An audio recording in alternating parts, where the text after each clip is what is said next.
Welcome everybody to some great photography-related content. Is this coronavirus journals? Where are we in all of this? I have no idea. The fact that I feel like this is going to be the most insane debate in American history, and the fact that we started the coronavirus journals, I just kind of feel like this is the obvious. I don't know if this is the conclusion to the. I mean, this is like midway through the coronavirus. There's no conclusion journal. Until it's like over. Yeah, exactly. Until I'm having my wedding and we're dancing on the dance floor. That's true. But until that moment, this is just another wrench thrown into the whole cog of 2020. Yeah. So we're gonna be showing the debate. I believe it starts at 9, right? So we're about 25 minutes away. Yep. So we'll just have fun with you guys until then. During the debate, we're going to try to be quiet. This is what we were debating, and maybe you guys in the comments can let us know what you'd like to see. But we thought that when either of the candidates say something ridiculous, we should pause the live stream, like the debate live stream, and then we should discuss for a few moments. Yeah. And then go back. As the professional commentary people that we are. Yeah, we're like historians and political experts, yes. I understand that's going to push this video later, but if you didn't really want to hear the dumb stuff we have to say, then I don't even know why you'd be watching this. Yeah, you should just flip over to the ABC channel or something. Yeah. Another fair warning here is that we've got a crazy storm going on outside, and there's a 50% chance that we will lose internet anyway, just because Puerto Rico. But when there's a lightning storm, that goes up to 99%. So there's a chance that we're going to get cut out. Maybe we'll come back, maybe we won't.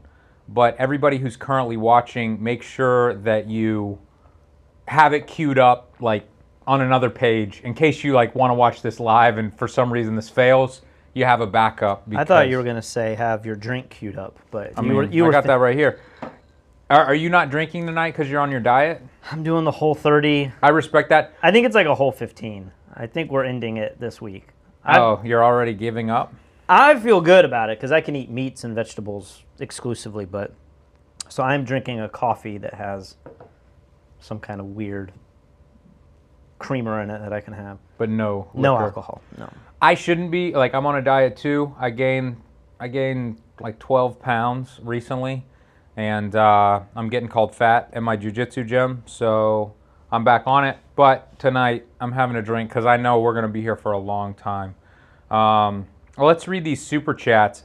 I don't know if we're going to be able to read super chats during the debate. We're probably just going to focus on the debate. Just to warn you guys, we could definitely catch up at the end, but we're probably not going to be able to read them as we go.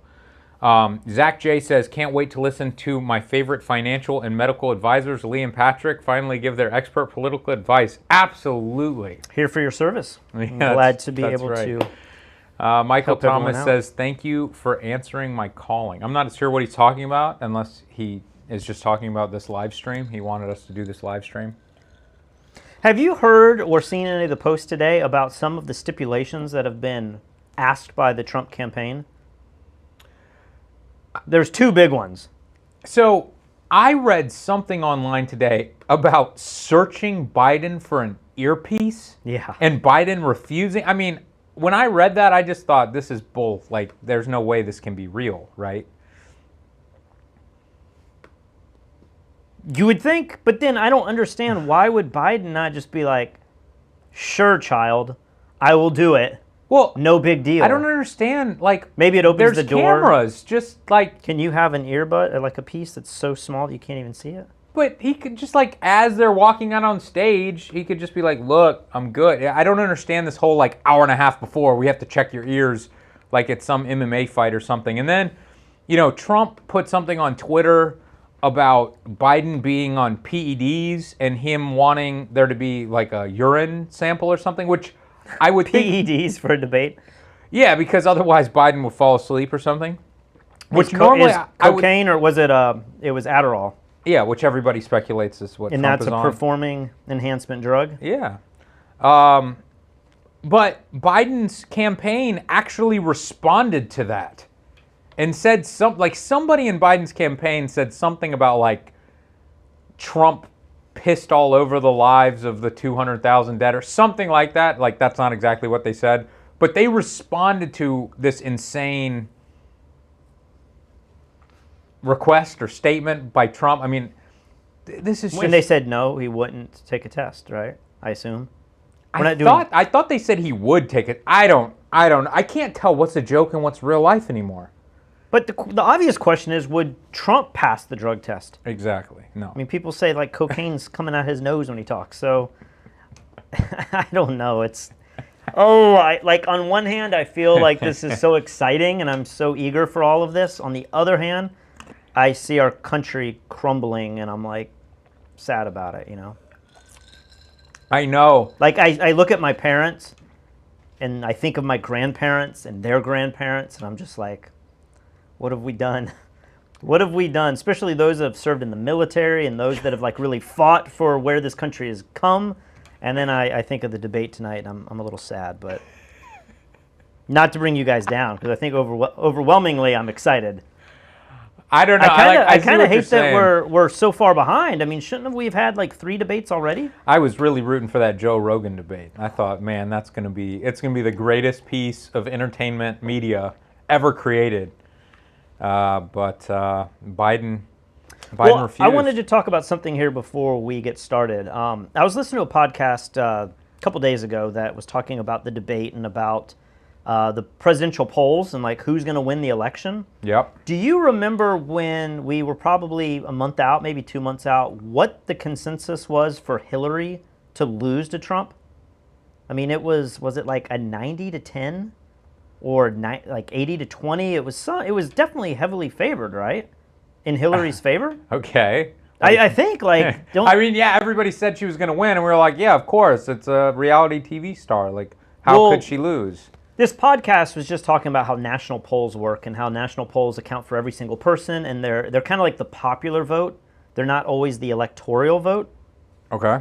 And so I've brought up here, if you go to the CNN page here, these are the presidential polls, which This one? Yeah. Let me go full screen here. They are, I haven't read this with a fine-tooth comb. Is that the phrase? If you can read it with a fine-tooth comb, yeah, sure. I usually do. I mean, my hair is long, so I'm usually reading it with a fine-tooth comb. Okay. But, the argument this guy was just making was that these polls have it to where Trump is very clearly going to lose. Now, in elections, I think if you lose by like 5% or 10%, that's normally a pretty big upset, like it's a landslide victory. Okay. But, if you win by 2 or 3%, it's a pretty close race. All of these polls have Biden winning pretty big. I mean, look at this ABC Washington Post. It has Biden up 54-44. Yeah. This guy was making the argument, though, that Trump's popularity percentage has moved up towards the higher range of his popularity recently in the history of his presidential campaign. Like he's never, not campaign, but presidential, office. He's never really been above 45-50% approval rating, right? No one's ever like Trump. Yeah, no one has made it much above 50%. So what this guy was saying was we shouldn't be looking at these national polling numbers because they're always so far off. I mean, look at the last election. He was saying a better way to look at the election is to actually compare, like, it wasn't Vegas odds, but it's just like worldwide betting, because it involves countries that, they don't have any dog in the race really. And it has, it's more realistic because people are actually putting money on who they think will win. Maybe the counter argument would be that you might still bet for the loser because there's a bigger spread and you might make more money, right? Okay. So like you might vote that Trump's going to win because you think he's the underdog. But if we go up here to the odds page, okay, you can see what happened here. Back, I guess, in March, is this when, well, Biden was already the nominee, but I guess that's when coronavirus happened. And so when coronavirus happened, maybe it was like, man, nothing's going to stop Trump. He's guaranteed to win. And then coronavirus shows up. And suddenly now the world is in an emergency state. Now, wait a minute. U.S. election odds. So in March, I believe Joe Biden went to plus 2,000, which means you have to pay $2,000 to win 100. I don't understand. I'm not this. exactly sure how this chart makes sense in that way. But what it's saying was Joe Biden was an underdog back in March. And then he has slowly crept up. And then around, I don't know, like June, July, he became the favorite. And he is. Well, and look, it's like they're dead even at the end here. Minus 100, 105. I mean, that's dead even. I don't know that the podcast I was listening to was referring to this chart that we have on the screen. But this was the guy's point, was that look at the slope. Go back to it real quick. Who has, in ball games and in sports, you're always thinking of like who has the momentum in the game. Because in many cases, that carries you over to pull out the win. Look who has all the momentum here. It looks like Trump, even though he was not that far down in the polls maybe, he has accelerated up to where now this betting odd chart has them both even. And if you were to drag this out a little bit longer, maybe you would even say that Trump could be ahead in the next month. If the charts if it continued at the same in this rate. direction, I guess. So the other thing this chart says is that the race is dead even. Whereas all of these other polls on CNN and ABC and Fox News, they have the divide much greater than it actually is. So wait a minute. Are you telling me that we should throw the polls out and we need to go to oddshark.com to figure out who our next president will be? I don't know that oddshark.com is the place to look, but that's what this political commentator was saying, was that elections actually could be better predicted by the odds of people placing bets on the presidency, more so than national polling that aren't accounting for, like, maybe they polled more people that are in California, but California only has so many electoral votes, you know? The Electoral College kind of... Is it electoral or electoral? Electoral. Electoral? Okay. Electoral. Thought it was electoral. I think I've always said that word wrong. I think you've called me out on this before. I'm pretty sure I have. Electoral College.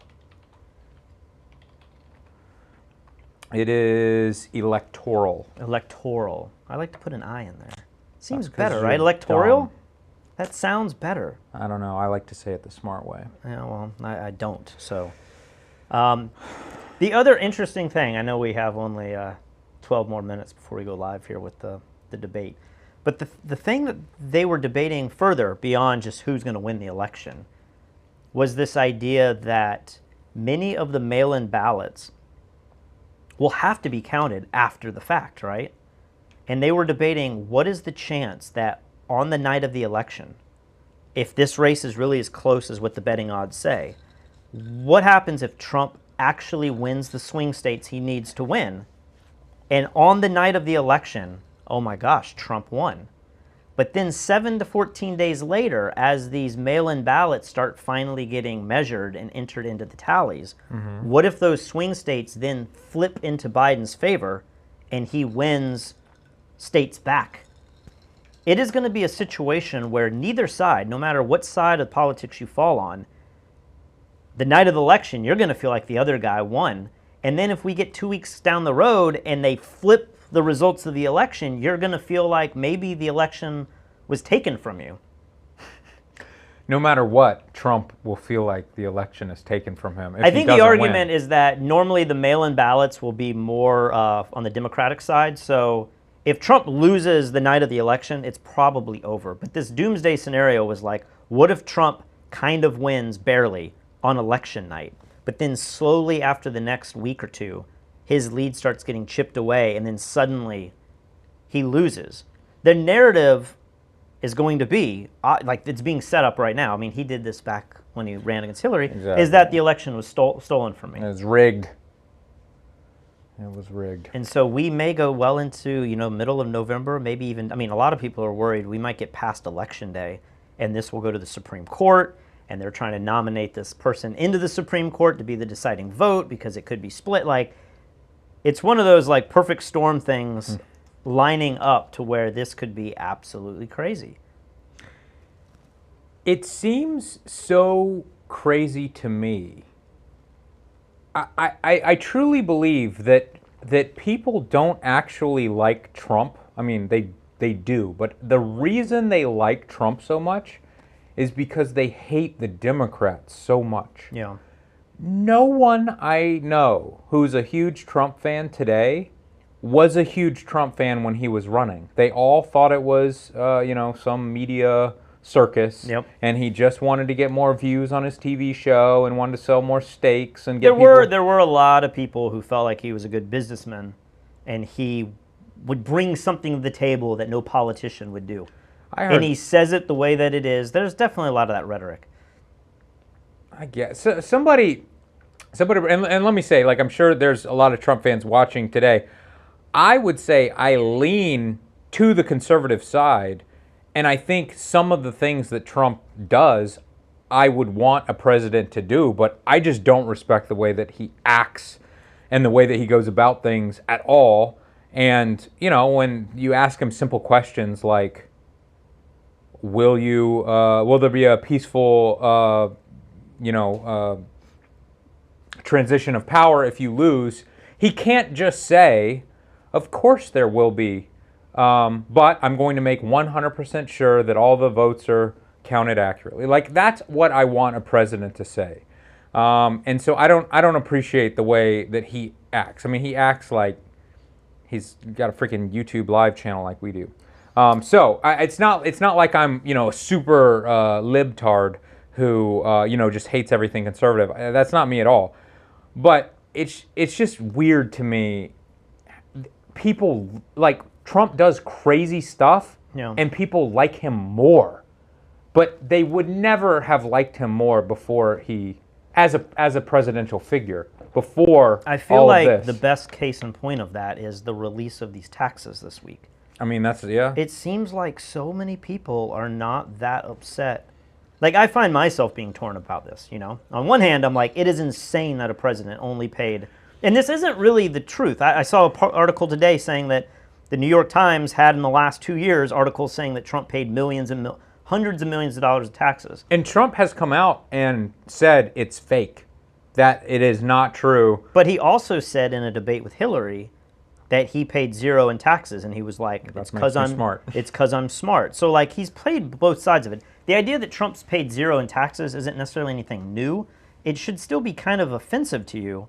But as business people, I also like to think of the game of like, man, maybe he knows how to limit his taxes. Well, and you overpay on some years, and then that business goes under, and you take a huge loss, and then you get to write it off years in advance. It's like when people say, Jeff Bezos doesn't pay any taxes. I'm like, yeah, he doesn't make any profit. Amazon takes their profit and expands, and they buy more buildings, and they make it easier for you to get crap in 2 days. And one day they're going to take a crap ton of profit, and they're going to pay a huge sum of taxes. That's the other thing, is a lot of his wealth is from the stocks he owns, but he's never, he does sell those stocks in big chunks, and I'm sure he's paying taxes, capital gains, when he sells those chunks of stock.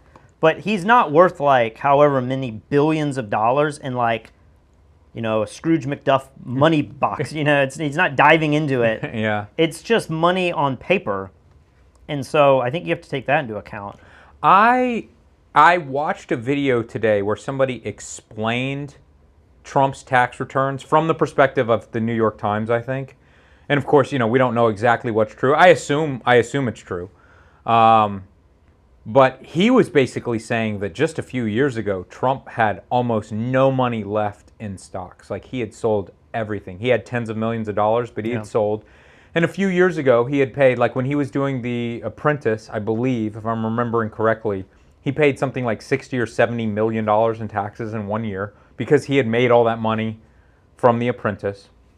And like the hairstylist for 70 grand or whatever, like that sounds insane until you're like, but wait a minute, he's probably hired like a famous hairstylist or whatever on salary or something to do his hair every day. So was that for The Apprentice though, or was that past the years of The Apprentice? I don't know if that was for multiple years or for 1 year. Because we're involved in the photo world, and a lot of people watching are involved in the video world, and The budgets on these films are insane. Yeah, it's insane. You have to film something and you bring 30 18-wheeler tractor trailer, to have all this gear. So I can see where $70,000 in hair seems outrageous to the average American. It's outrageous to me.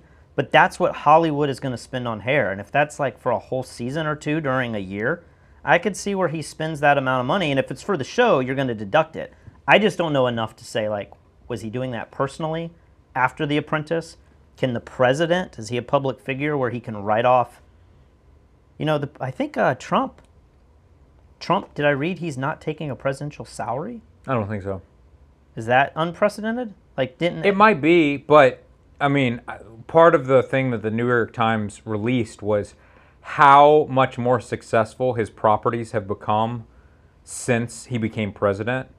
Like Mar-a-Lago or whatever has gained like 10 times the revenue or something since he became president. And he has kind of similar deals with other businesses as well. He's just being invited to different things, and it's like he can show up, and then all of a sudden he's getting huge sums of money to like mention something or just be there. People are paying to be around him. It just seems crazy to think you could have all of that opportunity and you're going to be in debt $400 million or whatever they're claiming.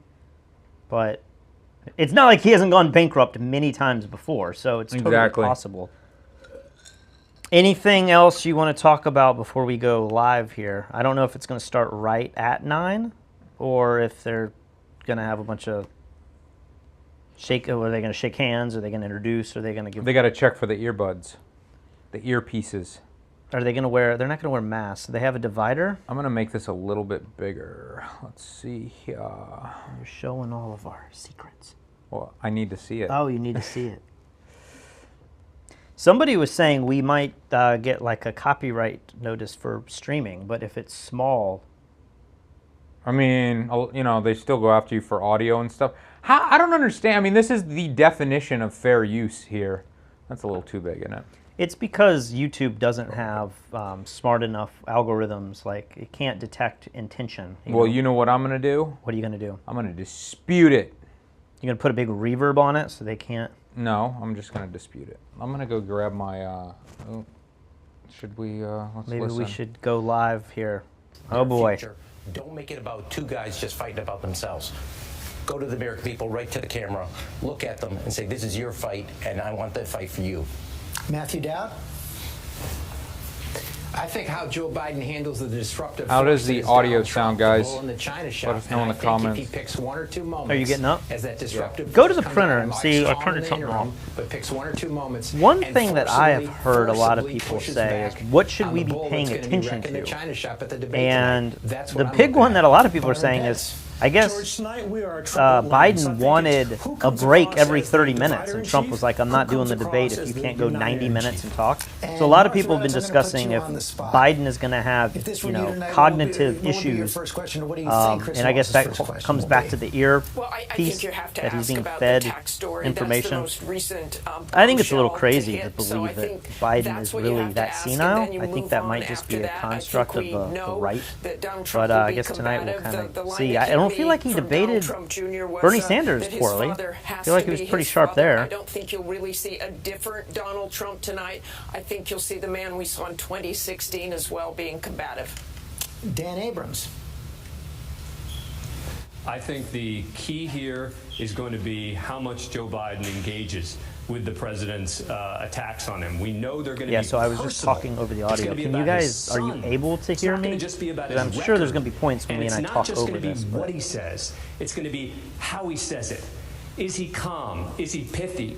Key issues there. Kate Shaw. Democrats aren't always great at placing the Supreme Court front and center. You definitely should not be talking over. They're not going to be able to hear you. Dan Abrams. I haven't seen that guy in ages. I don't think I know who that is.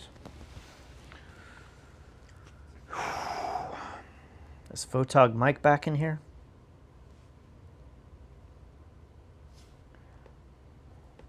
You didn't check the... I did. There was no paper in there. There's nothing in there. It was basically a chart of keywords for a drinking game. Okay. And they were pretty good. All right, here we go. Is this it? America great again. We're in the battle for the soul of this nation. With so much on the line, the wait is over. Donald Trump. At no time before have voters faced a clearer choice between two parties. Joe Biden. Who we are as a nation, what we stand for, and most importantly, who we want to be. That's all on the ballot. Face to face. The main event starts right now. The first presidential debate, live from Case Western Reserve University and Cleveland Clinic in Ohio and New York City. Now reporting, Chief Anchor George Stephanopoulos. Good evening. Welcome back to our special coverage of this first presidential debate. Just moments away now. Donald Trump and Joe Biden will take the stage for 90 minutes, 6 topics on the... All right, they're just gonna. Do you think these guys get nervous or they speak so much? Do you think this is like my heart would be racing right now? As a reporter. No, as either one of Trump or Biden. Oh, yeah, I was just thinking but about maybe that. Trump speaks so many times and he doesn't care and he's so used to it. I think Trump's, at this point, his ego is so high and he's just on fire. He's like, I am the most powerful human. He already had the largest ego in, human history. And then you make him the most powerful person in the world. I don't think he cares at all. Well, and like when we do the live show, like you and I, we don't really care anymore. Like we've gotten used to it, but I still say dumb things and I mispronounce words. But it bothers me a little bit.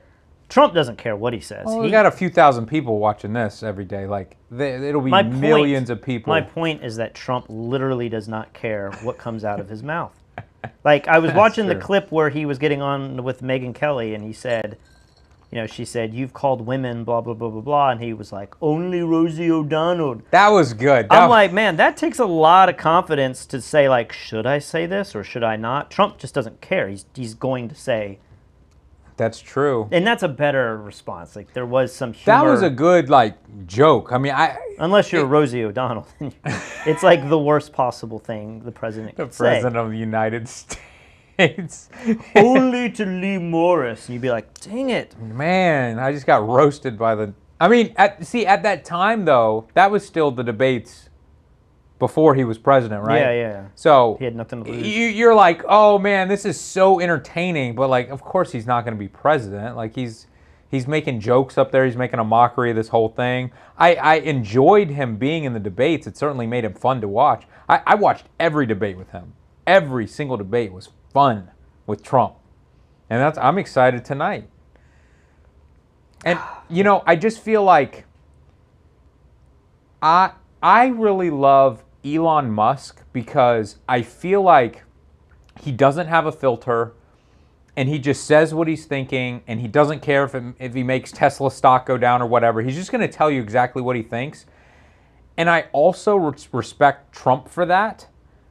But a lot of what Trump thinks, I find incredibly offensive and dangerous when he's acting like... That's a slippery slope, though. Like, we've had people... There's a person that lives in this community, or did live in this community, who I don't know that you would be like, I have a lot of respect for him because he speaks his mind. Like, No, I guess I'm just... There's a lot of people who say what's on their mind, and you're like, that guy is an idiot. I agree. And I'm just saying, when somebody reaches such no a level of power and they can still just be honest, I appreciate that. And one of the problems that I have with Biden is that I feel like he's kind of a coached up robot. You know what I mean? And he's got his talking point. I think there was an article that came out that said people were trying to get Trump to do mock debates and have answers for everything. And Trump's like, no, I don't need any practice. Whereas I feel like Biden probably has scripted answers. It's hard, though, to say, I respect that he's just honest and he says what he wants to say when a lot of what he says appears on surface level not to be true to begin with. Well, if he's lying, then no. But he's said that his whole career. It's just these weird things where you're like, I don't think that's true. Yeah. And then people try to come up with reasons why. It's like not even half truths. It's like 20% truths. Yeah. And you're like, man, there's a hint of something there, but the way he said it is flat out wrong, Well, I'm pretty sure someone asked him, is it true that for the last 2 years you only paid $750 in taxes? And he said, no, that is fake news. That is not true. So I just want, like, if he doesn't want to release his taxes because he's being audited, I mean, I think that's bull, but he could just say how much he's actually paid in taxes. Well, I think there's now a lawsuit against the New York Times because, like, you don't have the right as a private citizen to have your tax returns released. Well, what about when Rachel Maddow released some year? And it was Rachel supposed to be Maddow? Yeah, she had something that was like tax sheets. There we go. And it showed that he paid a lot more than they wanted. Yeah, exactly. Wow. How you doing, man? How are you? I'm well. We can swing captions. You want to turn it on? A lot of people have been waiting for this night, so let's get going. Our first subject is the Supreme Court. President Trump, you nominated Amy Coney Barrett over the weekend to succeed the late Ruth Bader Ginsburg on the court. You say the Constitution is clear about your obligation and the Senate's to consider a nominee to the court. Vice President Biden, you say that this is an effort by the president and Republicans to jam through an appointment and what you call an abuse of power. My first question to both of you tonight, why are you right in the argument you make and your opponent wrong? And where do you think a Justice Barrett would take the court? President Trump, in this first segment, you go first, 2 minutes. Thank you very much, Chris. I will tell you very simply, we won the election. Elections have consequences. We have the Senate, we have the White House, and we have a phenomenal nominee, respected by all, top academic, good in every way, In fact, some of her biggest endorsers are very liberal people from Notre Dame and other places. So I think she's going to be fantastic. We have plenty of time, even if we did it after the election itself. I have a lot of time after the election, as you know. So I think that she will be outstanding. She's going to be as good as anybody that has served on that court. We really feel that. We have a professor at Notre Dame, highly respected by all, said she's the single greatest student he's ever had. He's been a professor for a long time at a great school. And we won the election, and therefore we have the right to choose her. And very few people knowingly would say otherwise. And by the way, the Democrats, they wouldn't even think about not doing it. If they had, the only difference is they try and do it faster. There's no way they would give it up. They had Merrick Garland, but the problem is they didn't have the election, so they were stopped. And probably that would happen in reverse also. Definitely would happen in reverse. So we won the election, and we have the right to do it, Chris. President Trump, thank you. Same question to you, Vice President. That was reasonable. Yeah, Trump. I mean. Well done, Trump. Okay. President Biden, you have 2 minutes. Well, first of all, thank you for doing this and looking forward to this, Mr. President. Thank you, Joe. The American people have a right to have a say in who the Supreme Court nominee is. And that say occurs when they vote for United States senators and when they vote for the President of the United States. They're not going to get that chance now because we're in the middle of an election already. The election has already started. Tens of thousands of people have already voted. And so the thing that should happen is we should wait. We should wait and see what the outcome of this election is, because that's the only way the American people get to express their view is by who they elect as president and who they elect as vice president. Now, what's at stake here is the president's made it clear he wants to get rid of the Affordable Care Act. He's been running on that, he ran on that, and he's been governing on that. He's in the Supreme Court right now trying to get rid of the Affordable Care Act, which will strip 20 million people from having insurance, health insurance now, if it goes into court, and the justice, and I have nothing. I'm not opposed to the justice. She seems like a very fine person, but she's written before she went on the bench, which is her right, that she thinks that the Affordable Care Act is not constitutional. The other thing that's on the court, and if it's struck down, what happens? Women's rights are fundamentally changed. Once again, a woman could be pay more money because she has a pre-existing condition of pregnancy. They were able to charge a woman more for the same exact procedure a man gets. And that ended when we, in fact, passed the Affordable Care Act. And there's 100 million people who have pre-existing conditions. I feel like he's already fumbling. They can charge women more, like pregnancy, but they can charge women more for the same thing as a man. I don't know. And they'll be taken away as well. Those pre-existing conditions, the insurance companies are going to love this. And so it's just not appropriate to do this before this election. If he wins the election and the Senate is Democrat or Republican, then he goes forward. If not, we should wait until February. All right. There aren't 100 million people with pre-existing conditions. As far as the say is concerned, the people already had their say. Okay, Justice Ginsburg said very powerfully, very strongly, at some point, 10 years ago or so, she said a president and the Senate is elected for a period of time, but a president's elected for 4 years. We're not elected for 3 years. I'm not elected for 3 years. So we have the Senate, we have a president. He's elected to the next during election. that period of time, we have an opening. I'm not elected for 3 years. I'm elected for 4 years. And the 100 million people, Joe, the 100 million people is totally wrong. I don't know where you got that number. The bigger problem that you have is that you're going to extinguish 180 million people with their private health care that they're very That's happy simply with. not true. Well, you're simply going to socialist. You're going to socialist. We're now into, gentlemen, we're now into open discussion. Open discussion. Open discussion. Yes, I agree. Go ahead, Vice President. Number one, he knows that what I proposed. What I proposed is that we expand Obamacare and we increase it. We do not wipe any. And one of the big debates we had with 23 of my colleagues trying to win the nomination that I won were saying that Biden wanted to allow people to have private insurance still.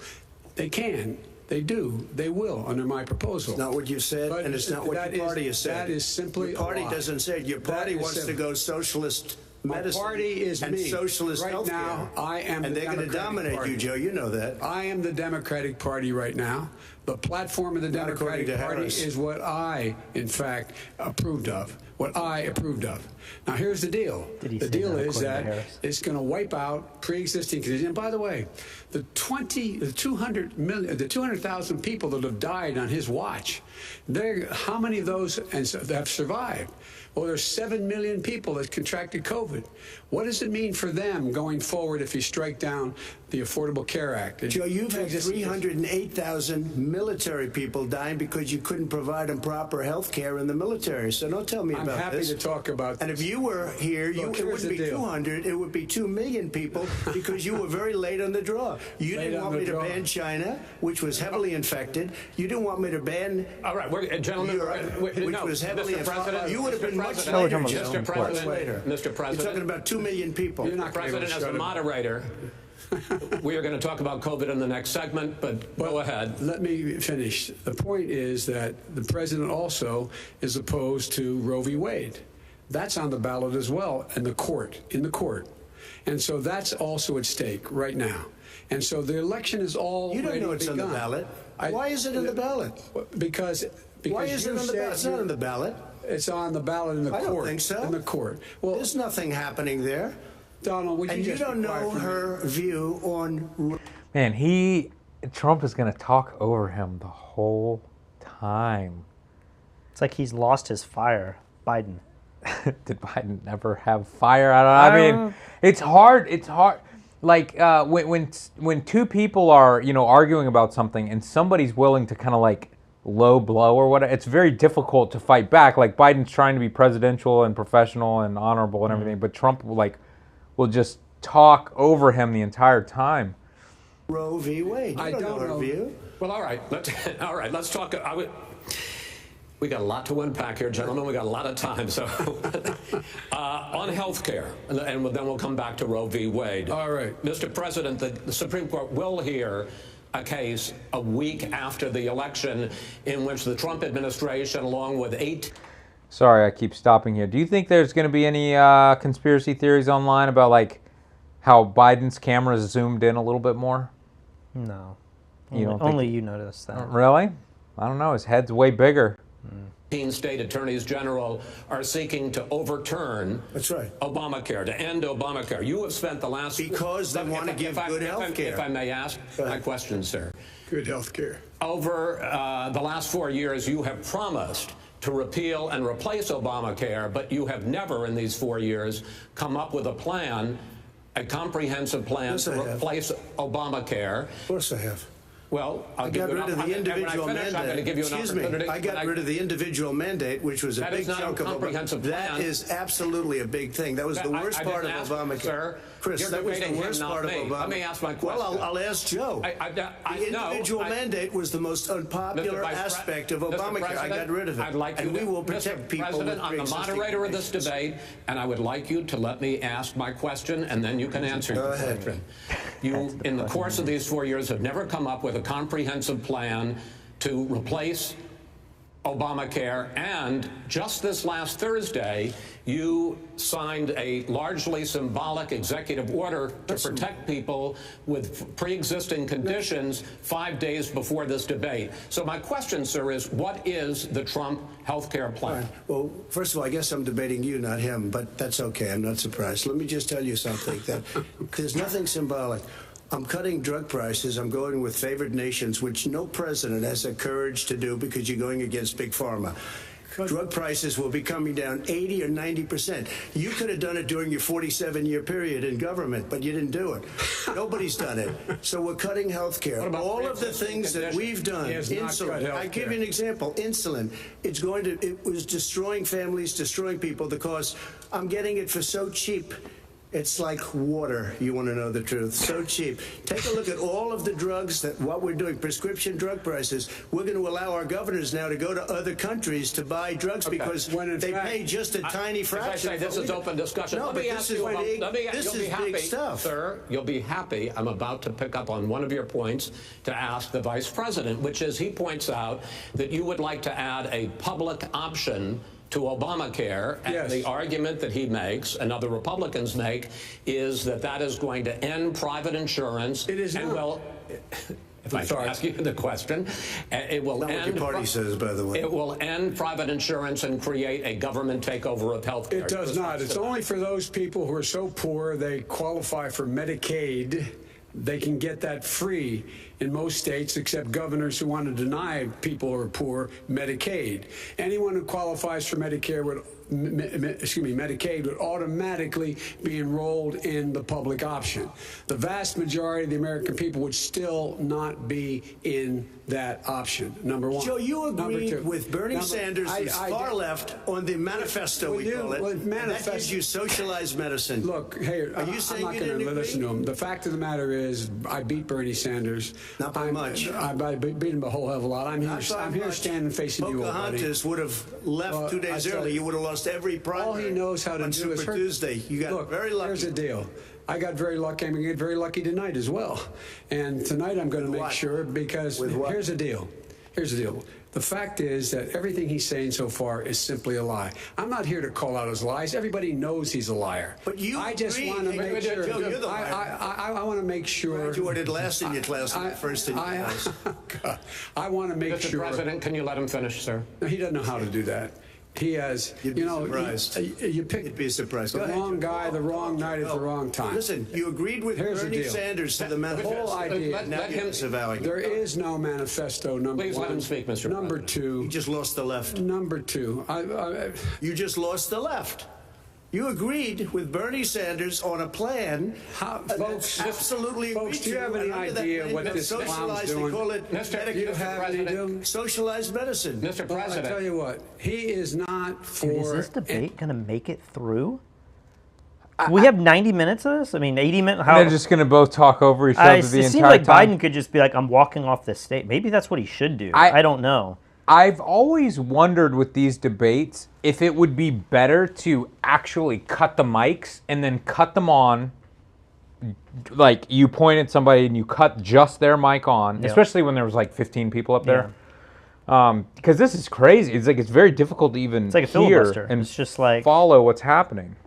Any help for people needing health care because he in fact already has cost 10 million people their health care that they had from their employers because of his recession.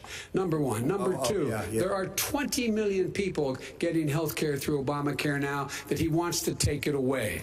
He won't ever look you in the eye and say that's what he wants to do. Take it away. No, I want to give you better health care at a much lower price because and by the way, he doesn't know how. He doesn't know how how to do already that. fixed it. He has never I've offered already a plan. fixed it to an extent. He has never Obamacare, done a as you single might thing. know, but probably don't. Gentlemen, you realize is no if you're good, both Joe. speaking at the It's no same good, time, and it's too expensive. let the president's go ahead, sir. Obamacare is no good. We made it better, and I had a choice to make very early on. We took away the individual mandate. We guarantee pre-existing conditions, but took away the individual mandate. Listen, this is the way it is, and that destroyed. That they shouldn't even call it Obamacare. Then I had a choice to make. Do I let my people run it really well or badly? If I run it badly, they'll probably blame him, but they'll blame me. But more importantly, I want to help people, okay? I said, you got to run it so well. And I just had a meeting with them. They said, the problem is no matter how well you run Obamacare, it's a disaster. It's too expensive. Premiums are too high, and it doesn't work. So we do want to get rid of it. Chris, we want to get rid of it. I understand it, sir, but I have to give you roughly equal time. Good. Please let the vice president talk. Good. He has no plan for health care. Of course we do. He sends out wishful thinking. He has executive orders that have no power. He hasn't lowered drug costs for anybody. He's been promising a health care plan since he got elected. He has none, like almost everything else he talks about. He does not have a plan. He doesn't have a plan. And the fact is, this man doesn't know what he's talking about. All right, I have one final question for you. Sure. Just to kind of fact check this a little bit. It is true. Trump has been talking about this health care plan for over a year, right? And he keeps saying it's like in a couple of weeks he'll release it, and then he never does. Okay, I haven't really even followed that. I think that's the case. Don't quote me on that. But what is Biden saying when he's saying it's not true? It's not true. He did get rid of the mandate, right? Meaning you're not penalized? Yeah, if you don't want to buy into. But he also did not get rid of pre-existing conditions. I mean, I am getting my coverage because of pre-existing. Well, now you are covered, so I would imagine you're in the system. But if I had not had insurance, I wouldn't be qualified. Yeah, that's what they would have said. No. Yeah, I thought pre-existing condition was still covered. I believe it is. I mean, that's what Trump keeps saying, which makes no sense. I mean, you have to force everyone to pay for it to be able to afford to cover pre-existing condition people. I don't know. Mr. Vice President, if Senate Republicans, we were talking originally about the Supreme Court here, if Senate Republicans go ahead and confirm Justice Barrett, there has been talk about ending the filibuster or even packing the court, adding to the 9 justices there. You call this a distraction by the president, but in fact it wasn't brought up by the president. It was brought up by some of your Democratic colleagues in the Congress. So my question to you is, you have refused in the past to talk about it. Are you willing to... Is that really annoying? Like, I don't mind it, but maybe people at home mind if I 1.25. Yeah, if I speed it up a little bit. All right, let us know in the comments if it bothers you, and we'll stop. Tell the American people tonight whether or not you will support either ending the filibuster or packing the court. Whatever position I take on that, that'll become the issue. The issue is the American people should speak. You should go out and vote. You're in voting now. Vote and let your senators know how strongly you feel. Vote now. Make sure you, in fact, let people know you're a senator. I'm not going to answer the question. Why would you answer that question? The question is, radical left. Will you shut up, man? Listen, who is on your list, Joe? Who's on your list? Gentlemen, I think this is so unprecedented. We have ended this segment. We're going to move on to the second segment. That was really a productive segment, wasn't it? Keep yapping, man. The people understand, Joe. 47 years, you've done nothing. They understand. All right. The second subject is COVID-19, which is an awfully serious subject, so let's try to be serious about it. We have had more than 7 million cases of coronavirus in the United States, and more than 200,000 people have died. Even after we produce a vaccine, experts say that it could be months or even years before we come back to anything approaching normal. My question for both of you is, based on what you have said and done so far and what you have said you would do starting in 2021, why should the American people trust you more than your opponent to deal with this public health crisis going forward? In this case, the question goes to you first, sir. 2 minutes uninterrupted. Good luck. 200,000 dead. What did he just say? Good luck? Yeah, good luck having 2 minutes of uninterrupted time. Oh, okay. As you said, over 7 million infected in the United States. We, in fact, have 4% of the world's population, 20% of the deaths. 40,000 people a day are contracting COVID. In addition to that, about between 750 and 1,000 people a day are dying. When he was presented with that number, he said, it is what it is. Well, it is what it is because you are who you are. That's why it is. The president has no plan. He hasn't laid out anything. He knew all the way back in February how serious this crisis was. He knew it was a deadly disease. What did he do? He's on tape as acknowledging he knew it. He said he didn't tell us or give people a warning of it because he didn't want to panic the American people. You don't panic. He panicked. In addition to that, what did he do? He went in and we were insisting that the Chinese, the people we had on the ground in China should be able to go to Wuhan and determine for themselves how dangerous this was. He did not even ask Xi to do that. He told us what a great job Xi was doing. He said we owe him a debt of gratitude for being so transparent with us. And what did he do then? He then did nothing. He waited and waited and waited. He still doesn't have a plan. Well, I laid out back in March exactly what we should be doing. And I laid out again in July what we should be doing. We should be providing all the protective gear possible. We should be providing the money the House has passed in order to be able to go out and get people the help they need to keep their businesses open. Open schools, it costs a lot of money. You should get out of your bunker and get out of the sand trap and get in your golf course and go in the Oval Office and bring together the Democrats and Republicans and fund what needs to be done now to save lives. So if we would have listened to you... You have 2 minutes, sir. If we would have listened to you, the country would have been left wide open. Millions of people would have died, not 200,000, and one person is too much. It's China's fault. It should have never happened. They stopped it from going in, but it was China's fault. And by the way, when you talk about numbers, you don't know how many people died in China. You don't know how many people died in Russia. You don't know how many people died in India. They don't exactly give you a straight count, just so you understand. But if you look at what we've done, I closed it, and you said he's xenophobic. He's a racist, and he's xenophobic because you didn't think I should have closed our country. No, Wait a minute. It says 2 minutes. You didn't think we should have closed our country because you thought it was terrible. You wouldn't have closed it for another 2 months. By my doing it early, in fact, Dr. Fauci said, President Trump saved thousands of lives. Many of you Democrat governors said, President Trump did a phenomenal job. We worked with the governor. Oh, really? Go take a look. I just want to say, if you guys have been following the Coronavirus Journal, remember the other day when we looked at China's numbers, death per million? Mm-hmm. It's insanely low. Right. Now, Trump is making the argument right now that China is lying about those numbers, and that certainly could be true. But if it's not true, then Trump banning flights from China was potentially the least successful flight banning he could have done. Potentially, like, banning European flights would have been far more beneficial just based on the amount of dead from China versus other European countries. Which he still did that. I guess the argument is he should have done that before March 15th or whenever that was. Yeah.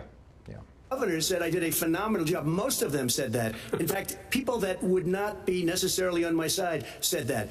President Trump did a phenomenal job. We did. We got the gowns. We got the masks. We made the ventilators. You wouldn't have made ventilators. And now we're weeks away from a vaccine. We're doing therapeutics already. Fewer people are dying when they get sick. Far fewer people are dying. We've done a great job. The only thing I haven't done a good job, and that's because of the fake news. No matter what you say to them, they give you bad press on it. It's just fake news. They give you good press. They give me bad press because that's the way it is, unfortunately. But let me just tell you something. I don't care. I've gotten used to it. But I'll tell you, Joe, you could never have done the job that we did. You don't have it in your blood. You could have never done that job. I know how to do the job. I know how to get the job Well, you done. didn't do very well in swine flu. H1N1, you were a disaster. Your own chief of staff said you were a disaster. 14,000 people died, not 200,000. There was no economic recession. You made a point. Let him answer. And there was we didn't shut down the economy. This is his economy. You want to bring up swine flu. I don't think you want to bring that up. I know, it's so weird. And what pandemic did Trump bring up when Obama was in office? Ebola. Yeah, he was like Obama's Ebola response. Yeah, Ebola response was horrific. 2 people died. Yeah. So many of his old tweets have kind of come back to haunt him a bit. The new one is, about Obama not paying his fair share and only paying 20% or whatever. Shut down. The reason it's shut down is because, look, you folks at home, how many of you got up this morning and had an empty chair at the kitchen table because someone died of COVID? How many of you were in a situation where you lost your mom or dad and you couldn't even speak to them? You had a nurse holding the phone up so you could, in fact, say goodbye. You would have lost far more people. Far more people. You would have been. And by the way, his own CDC director says we could lose as many as another 200,000 people between now and the end of the year. And he held up. He said, if we just wear a mask, we can save half those numbers. Just a mask. And by the way, in terms of the whole notion of a vaccine, we're for a vaccine, but I don't trust him at all. Nor do you. I know you don't. What we trust is a scientist. You don't trust Dr. Johnson, Pfizer. By the way, gentlemen, let me move on to questions about the future, because you both have touched on two of the questions I'm going to ask.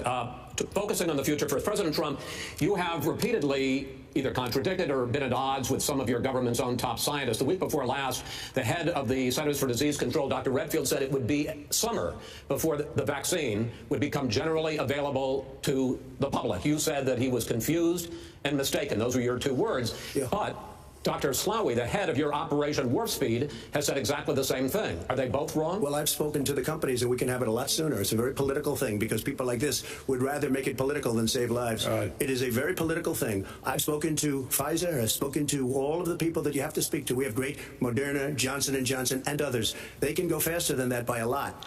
Become very political, because the left, or I don't know if I call them left, I don't know what I call them. The head of your Operation Warp Speed, Dr. Slaoui? I disagree with him. Yeah, no, I disagree with both of them. And he didn't say that. He said it could be there, but it could also be much sooner. I had him in my office 2 days ago. He talked about the summer, sir, before it's generally available. Just like he said, it's a possibility that we'll have the answer before November 1st. It could also be after when it's that. generally available. Well, we're going to deliver it right away. We have the military all set up logistically. They're all set up. We have our military that delivers soldiers, and they can do 200,000 a day. They're going to be delivering. This is the same man. It's all set up. By Easter, this would be gone away. By the warm weather, it'd be gone. Miraculous. It's like a miracle. And by the way, maybe you could inject some bleach in your arm, and that would take care of it. This is the same man. That was said sarcastically. You know that. That was said sarcastically. And so here's the deal.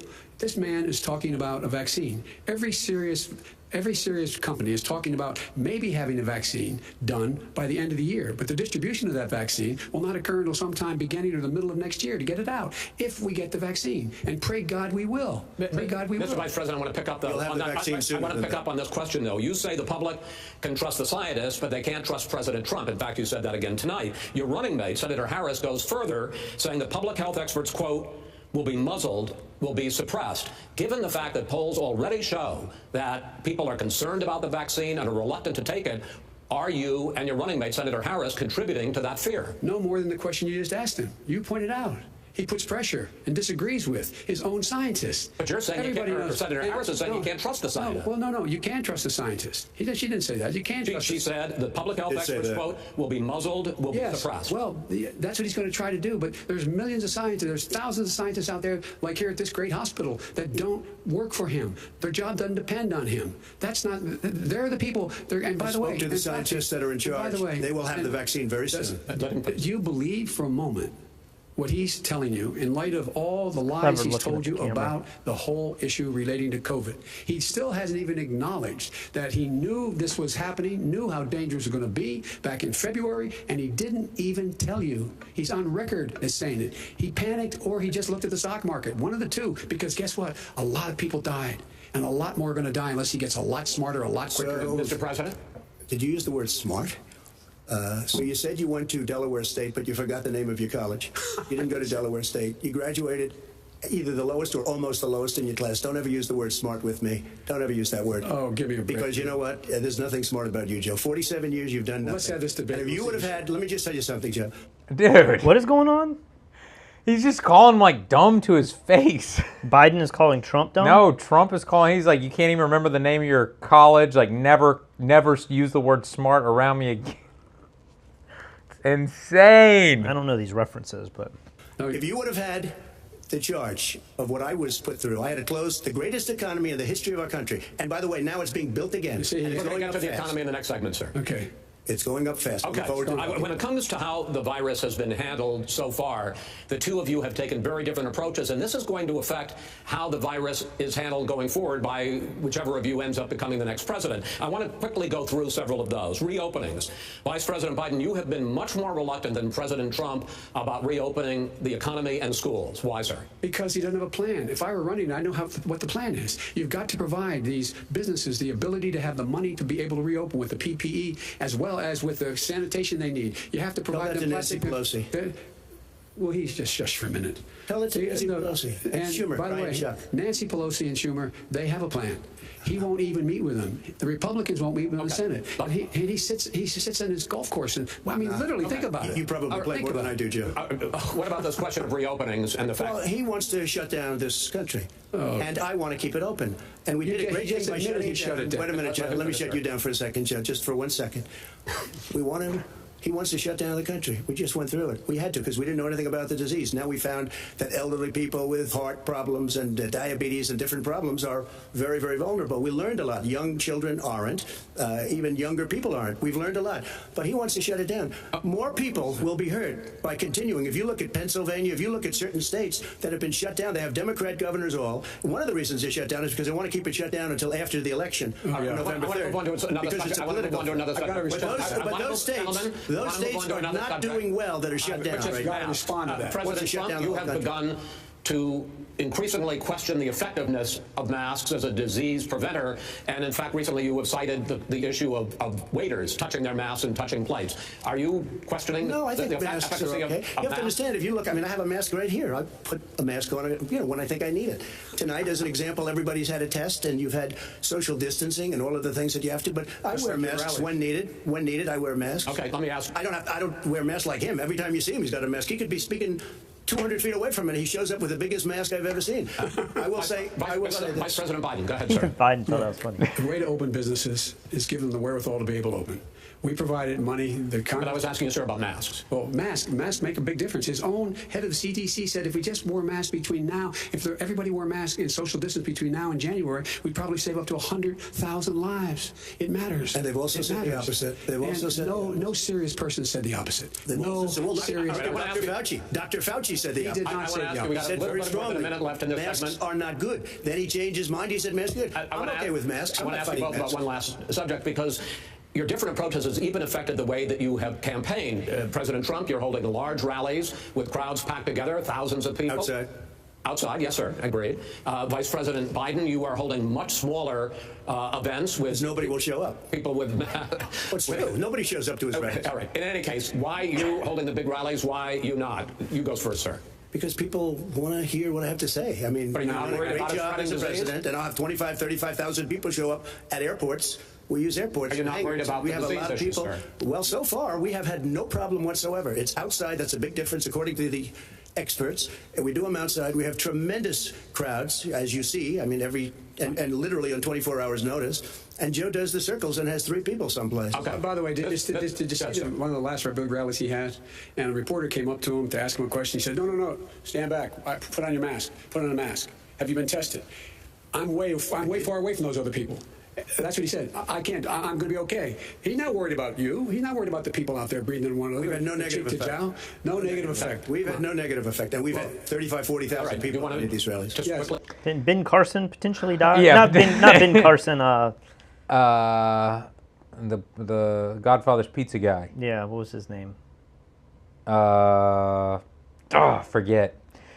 What is your vibe of this right now? Like, I get the vibe that Trump is winning just because anytime Biden starts to make a fair point, Trump just talks over him and you can't even hear what Biden's saying because Biden's trying to remain like even keeled, but it makes him harder to be heard.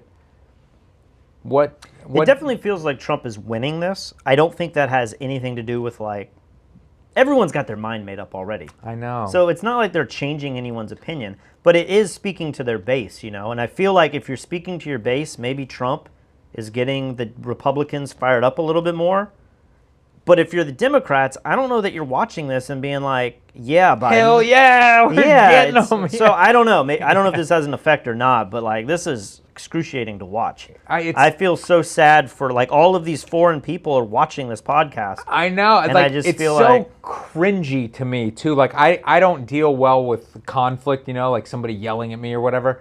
And so when I watch grown adult men, especially with the debates where there was multiple people and they're like all talking trash to each other and like, you would be good, but you did this a long time ago and you killed a bunch of people. Like, it's just crazy to make these accusations live on TV. But here we go. We're a third of the way through, so. Finish up because I want to move on to our next. Yes, I would. He's been totally irresponsible the way in which he has handled the social distancing and people wearing masks, basically encouraging them not to. All right. Ben, he's a fool on this. If you could get the crowds, you would have done the same thing. But you can't. Nobody cares. Gentlemen, can we move on to the economy? Yes. The economy is, I think it's fair to say, recovering faster than expected from the shutdown. Much faster. In the second quarter. The unemployment rate fell to 8.4% last month. The Federal Reserve says the hit to growth, which is going to be there, is not going to be nearly as big as they had expected. President Trump, you say we are in a V-shaped recovery. Vice President Biden, you say it's more of a K-shape. What difference does that mean to the American people in terms of the economy? President Trump, in this segment, you go first. So we built the greatest economy in history. We closed it down because of the China plague. When the plague came in, we closed it down, which was very hard psychologically to do. He didn't think we should close it down, and he was wrong. And again, 2 million people would be dead now instead of still 204,000 people is too much. One person is too much. Should have never happened from China. But what happened is we closed it down, and now we're reopening, and we're doing record business. We had 10.4 million people in a 4-month period that we've put back into the workforce. That's a record the likes of which nobody's ever seen before. And he wants to close. Who cares? Who cares if the number is a record? Yeah, when we went down, like we It's had like record losses. Home sales went to 0 for 3 months, and then on the 4th month they were record sales, but they were still less than the 3 months if they would have been normal. Yeah. Close down he will shut it down again. He will destroy this country. You know, a lot of people, between drugs and alcohol and depression, when you start shutting it down, you take a look at what's happening in some of your Democrat-run states where they have these tough shutdowns. And I'm telling you, it's because they don't want to open it. One of them came out last week. You saw that. Oh, we're going to open up on November 9th. Why November 9th? Because it's after the election. They think they're hurting us by keeping them closed. They're hurting people. People know what to do. They can social distance. They can wash their hands. They can wear masks. They can do whatever they want. But they got to open these states up. When you look at North Carolina, when you look at these governors are under siege, Pennsylvania, Michigan, and a couple of others, you got to open these states up. It's not fair. You're talking about almost it's like being in prison. And you look at what's going on with divorce. Look at what's going on with alcoholism and drugs. It's a very, very sad thing. And he'll close down the whole country. This guy will close down the whole country and destroy our country. Our country is coming back incredibly well, setting records as it does it. We don't need somebody to come in and say, let's shut it down. All right. Your 2 minutes, sir. We're now moved to you. As I said, posing the question, the president says it's a V-shaped recovery. You say it's a K-shaped recovery. What's the difference? Do you know what a K-shaped recovery is? Like, it's the letter K. The K-shaped recovery is that the rich are getting richer and the poor are getting poorer, and that this is not a true recovery for everybody else. I believe. I mean, that's the way I've heard it. Is the K on the side, or like I don't understand? I don't know why it has. It's almost like a greater than symbol. I don't know why you have the vertical line. Okay, but we'll see what Biden has to say. The difference is millionaires and billionaires like him in the middle of the COVID crisis have done very well.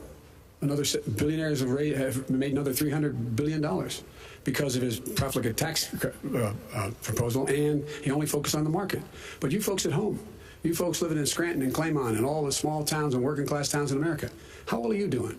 This guy paid a total of $750 in taxes. Sir, wait, no, sir, it's just I understand. You've agreed to the 2 minutes, so please let him have it. Do I get my time back?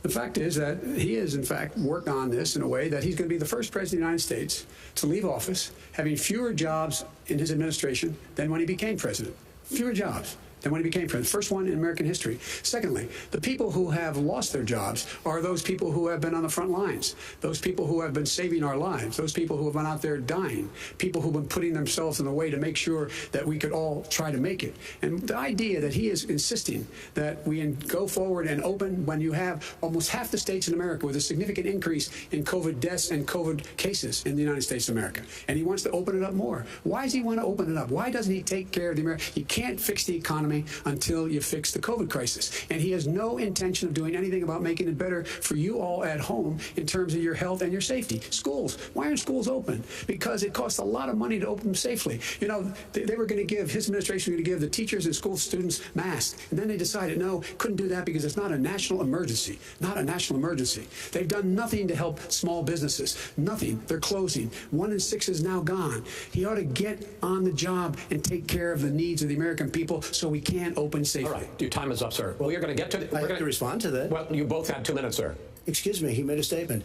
So did you. People want their schools open. They don't want to be shut down. They don't want their state shut down. They want their restaurants. I look at New York. It's so sad what's happening in New York. It's almost like a ghost town, and I'm not sure it can ever recover what they've done in New York. People want their places open. They want to get back to their lives.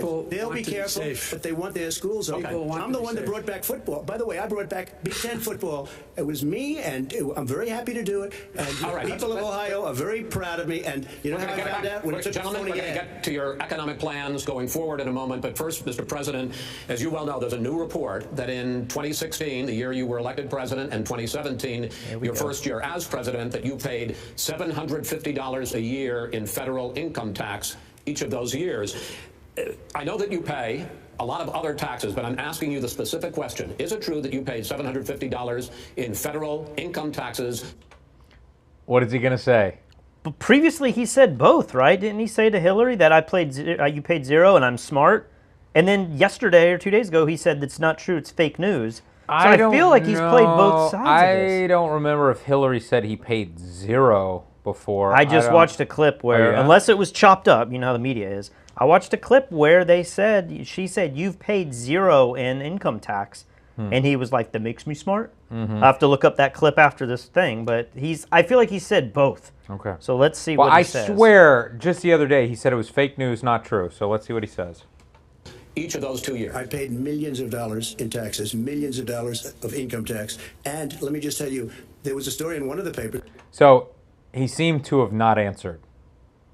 Income tax. Well, I think he's lying. He's trying to like get out of answering the question right now by saying, I have paid millions of dollars in income tax like over my lifetime. Right. He's probably paid hundreds of millions of dollars over his lifetime. But by saying income tax, he's now excluding like payroll taxes and all the taxes he as an employer would. I mean, he just asked, did you pay $750 in income tax the last 2 years? That was the question. Yeah. And his answer was, I've paid millions of dollars in income tax. But he didn't say in the last 2 years. I paid $38 million 1 year. I paid $27 million. Show us your tax returns. I went. You'll see it as soon as it's finished. You'll see it. You know, if you want to go to the Board of Elections. There's a 118-page or so report that says everything I have, every bank I have, I'm totally under-leveraged because the assets are extremely good, and we have I built a great I'm asking you a specific question, which is... Let me tell you. I understand all of that. I understand all of that. No, Mr. President, I'm asking you a question.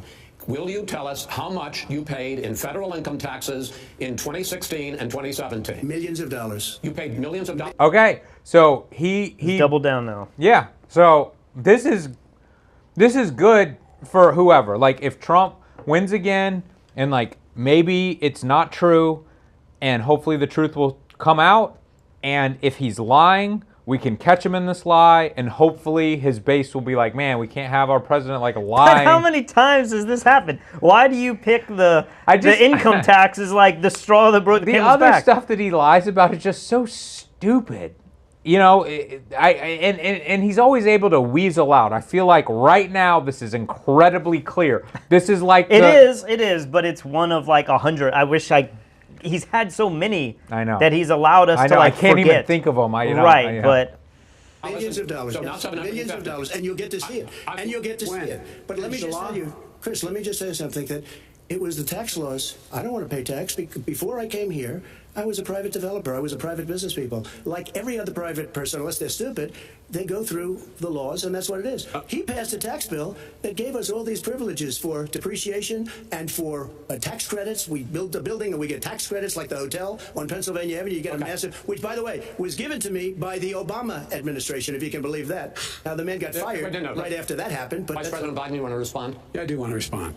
Look, the tax code that made him put him in a position that he pays less tax than a school teacher makes on the money a school teacher makes is because of him he says he's smart because he can take advantage of the tax code, and he does take advantage of the tax code. That's why I'm going to eliminate the Trump tax cuts, and I'm going to eliminate those tax cuts and make sure that we invest in the people who in fact need the help. People out there need help. But why didn't you do it over the last 25 years? Because you are president screwing things up. You were a senator. You're the worst president America has ever had. Hey, Joe, let me just say, Joe, I've done more in 47 months. I've done more than you've done in 47 years, Joe. We've done things that you never even thought of doing, including fixing the broken military that you gave me, including taking care of your vets. Mr. President, we're talking about the economy. I'd like to ask you about your plans going forward because, Mr. Vice President, your economic plan if you were to be elected president, focuses a lot on big government, big taxes, big spending. I want to focus first on the taxes. You propose more than $4 trillion over a decade in new taxes on individuals making more than $400,000 a year and on corporations. President Trump says that that kind of an increase in taxes is going to hurt the economy as it's just coming out of a recession. Well, just take a look at what has the analysis done by Wall Street firms. Points out that my economic plan would create 7 million more jobs than his in 4 years, number one. And number two, it would create an additional $1 trillion in economic growth because it would be about buying American. That we're going to make the federal government spend $600 billion a year on everything from ships to steel to buildings and the like. And under my proposal, we're going to make sure that every penny of that has to be made by a company but respectfully, in America. sir, I'm talking about taxes, not spending. By the way, I'm going to eliminate a significant number of the tax. I'm going to make the corporate tax 28%. It shouldn't be 21%. You have 91 companies, in the Fortune 500 who don't pay a single penny in tax, making billions of dollars. Why didn't you do it billions before when you were vice president with Obama? Because you, in fact, passed that. That was your tax proposal. I got it done, and you know what happened? Yeah, you got it done. Our economy boomed like it's never boomed. The economy Have you noticed that Biden never looks at Trump? Yeah. Ever.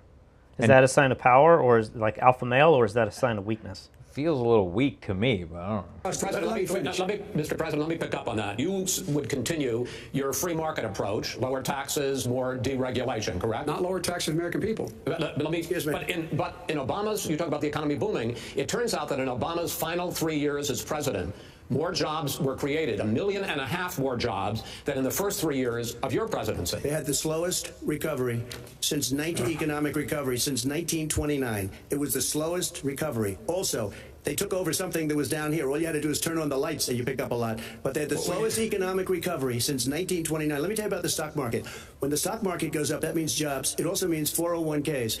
If you got in, if you ever became president with your ideas, you want to terminate my taxes, I'll tell you what, you'll lose half of the companies that have poured in here will leave, and plenty of companies that are already here, they'll leave for other places. They will leave, and you will have a depression, the likes of which you've never seen. Look, we inherited the worst recession short of a depression in American history. I was asked to bring it back. We were able to have an economic recovery that created the jobs you're talking about. We handed him a booming economy. He blew it. It wasn't booming. It wasn't booming. It was the weakest recovery since 1929. Is it fair to say he blew it when, in fact, when there was record low unemployment before COVID? Yeah, but because what he did, even before COVID, manufacturing went in the hole. Manufacturing went in the hole. Excuse me, Chris. Wait. Number two. Chris, number three. They said it would take. No, you're on number two. No. Chris, they said it would take a miracle to bring back manufacturing. I brought back 700,000 jobs. They brought back nothing. They gave up on manufacturing. Part of my standard fare. I'm the guy that brought back the automobile industry.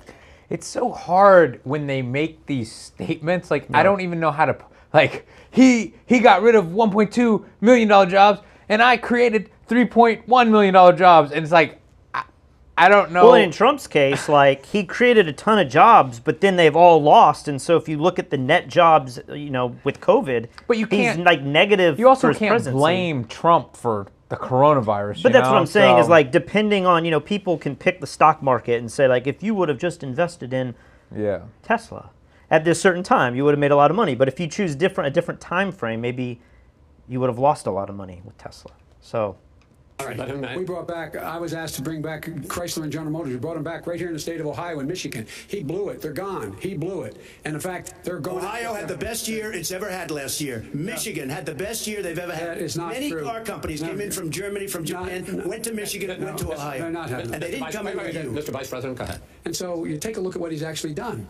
He's done very little. His trade deals are the same way. He talks about these great trade deals. He talks about the art of the deal. China's perfected the art of the steal. We have a higher deficit with China now than we did before. We have the highest trade deficit with Mexico. China ate your lunch. Down 18%. China ate your lunch, Joe. And no wonder your son goes in and he takes out billions of dollars. Takes out billions of dollars to manage. He makes millions of dollars. And also, while we're at it, why is it, just out of curiosity, The mayor of Moscow's wife gave your son $3.5 million. What did he do to deserve it? What did he do with Burisma to deserve $183,000? You asked the question, let him answer. None of that is true. Oh, really? Totally, Mr. President, please. Totally discredited. Totally discredited. And by the way, well, wait, he didn't get $3.5 million, Joe? Mr. Vice, he got $3.5 million.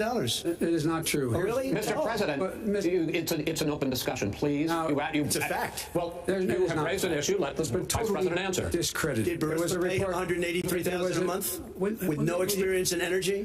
Mr. President, my son did nothing wrong at Burisma. I think he did. Mr. President, let him answer. He doesn't want to let me answer because he knows I have the truth. His position has been totally, thoroughly discredited. By who? The media? By everybody. Well, by the media, by our allies, by the World Bank, by everyone has discredited. As a matter of fact, even the people who testified under oath. So let me ask you this. No, go ahead, Mr. I'm listening to you. He got $3.5 million from Moscow. He testified under oath in his administration, said, I did my job and I did it very well. Oh, really? I'd like to know who they are. Well, I'll give you the list of the people who testified. Go ahead, sir. Sure, you've already fired most of them because they did a good job. Be like Jack Nicholson. You want the truth? You can't handle the truth.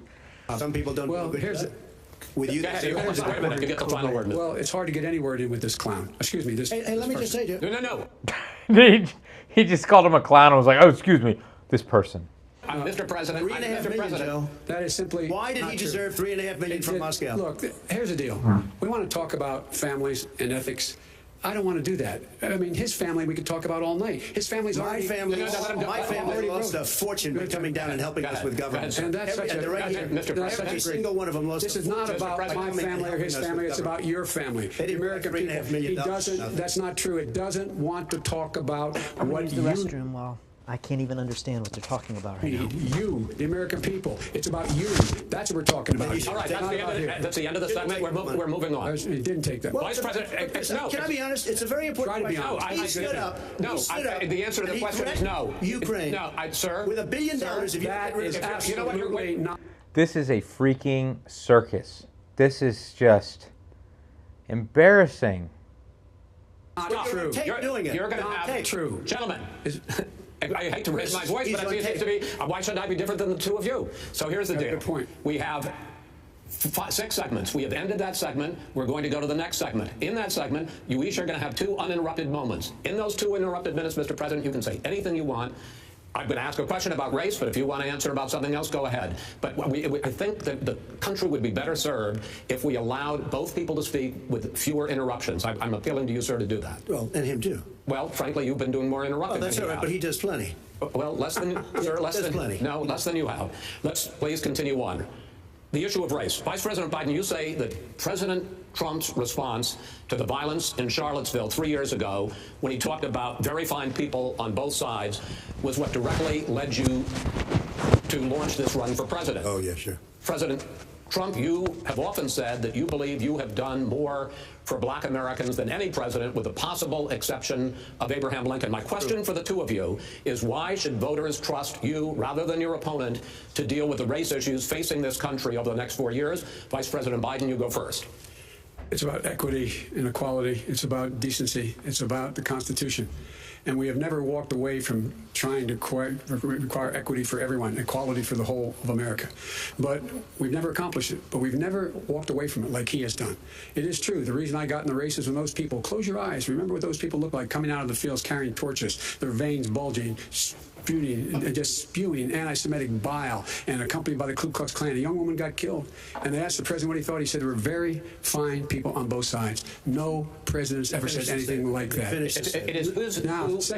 Second point I'd make to you is that when Floyd was killed, when Mr. Floyd was killed, there was a peaceful protest in front of the White House.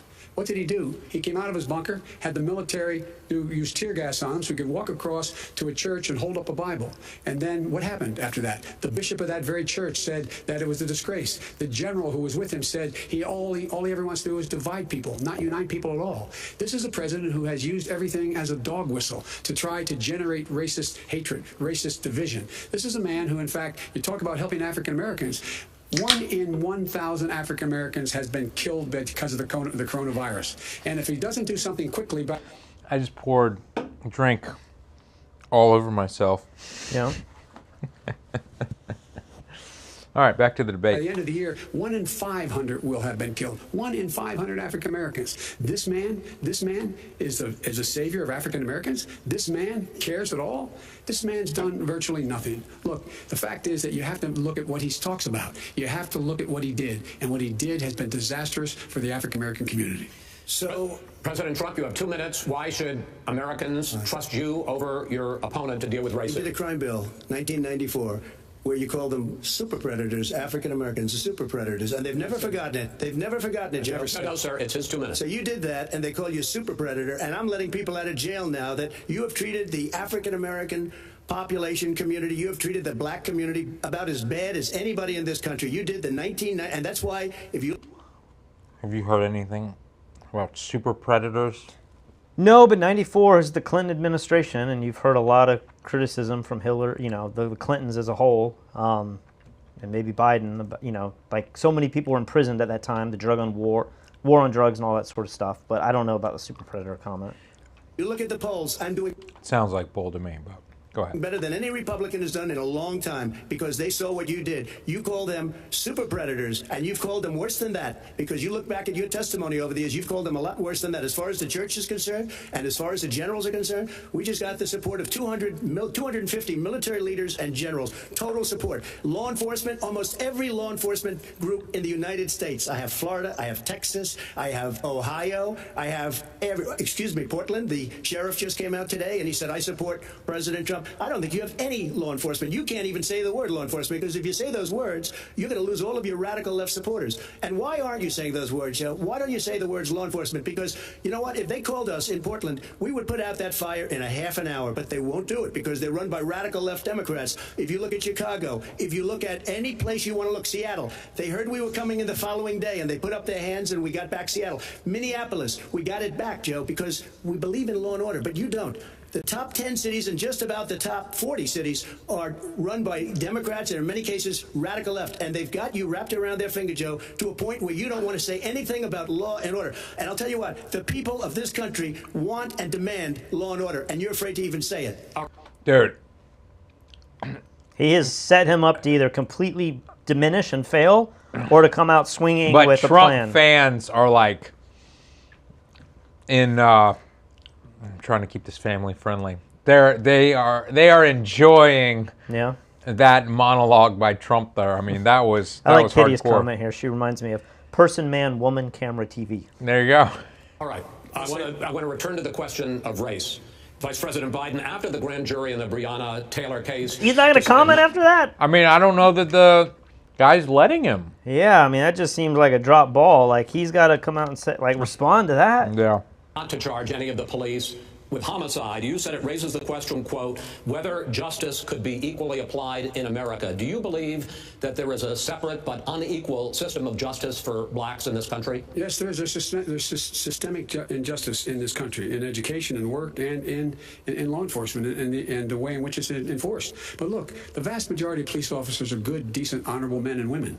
They risk their lives every day to take care of us. But there are some bad apples. And when they occur, when they find them, they have to be sorted out. They have to be held accountable. They have to be held accountable. And what I'm going to do as President of the United States is call together an entire group of people at the White House, everything from the civil rights groups to the police officers, the police chiefs, and we're going to work this out. We're going to work this out so we change the way in which we have more transparency in when these things happen. These cops aren't happy to see what happened to George Floyd. These cops aren't happy to see what happened to Breonna Taylor.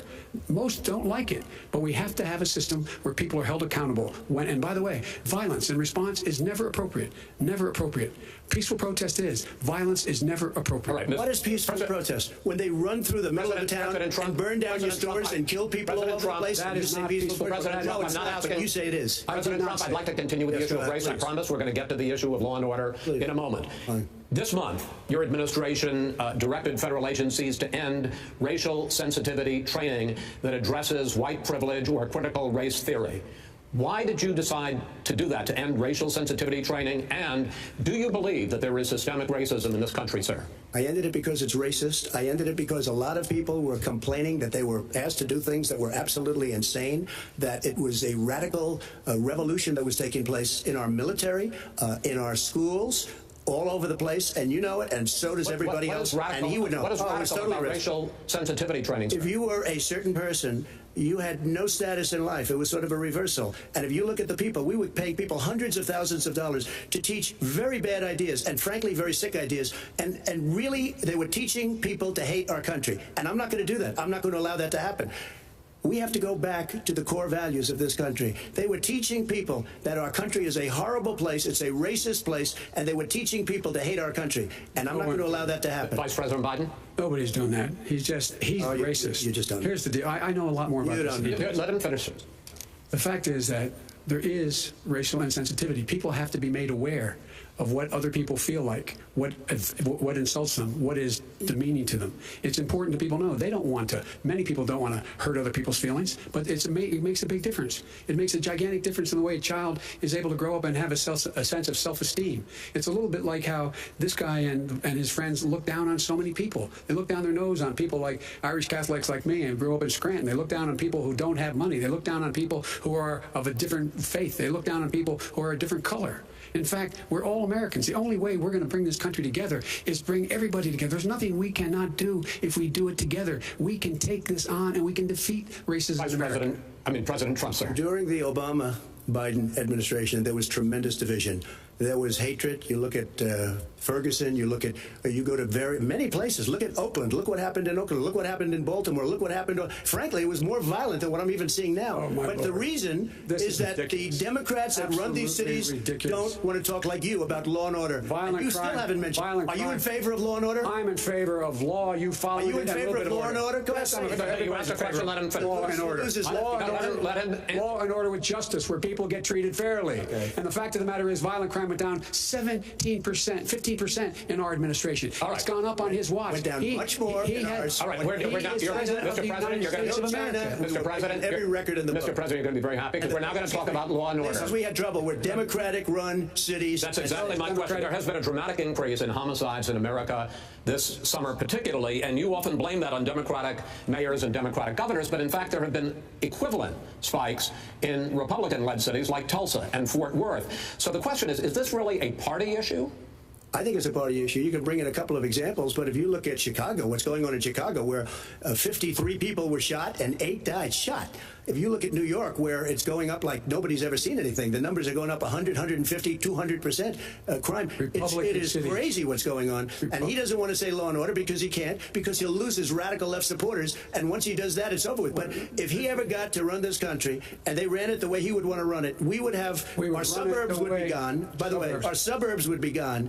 And you would see problems like he wouldn't know a suburb unless he took a wrong turn. Oh, I know suburbs. He would not. I was raised in the suburbs. This is not 1950. All these dog whistles and racism don't work anymore. Suburbs are by and large integrated. There's many people today driving their kids to soccer practice and or to black and white and Hispanic in the same car as there have been any time in the past. What really is a threat to the suburbs and their safety is his failure to deal with COVID. They're dying in the suburbs. His failure to deal with the environment. They're being flooded. They're being burned out because his refusal to do anything. That's why the suburbs are in trouble. I do want to talk about this issue of law and order. That was a good answer. I felt like that was Joe Biden's most clear, decisive, quick monologue.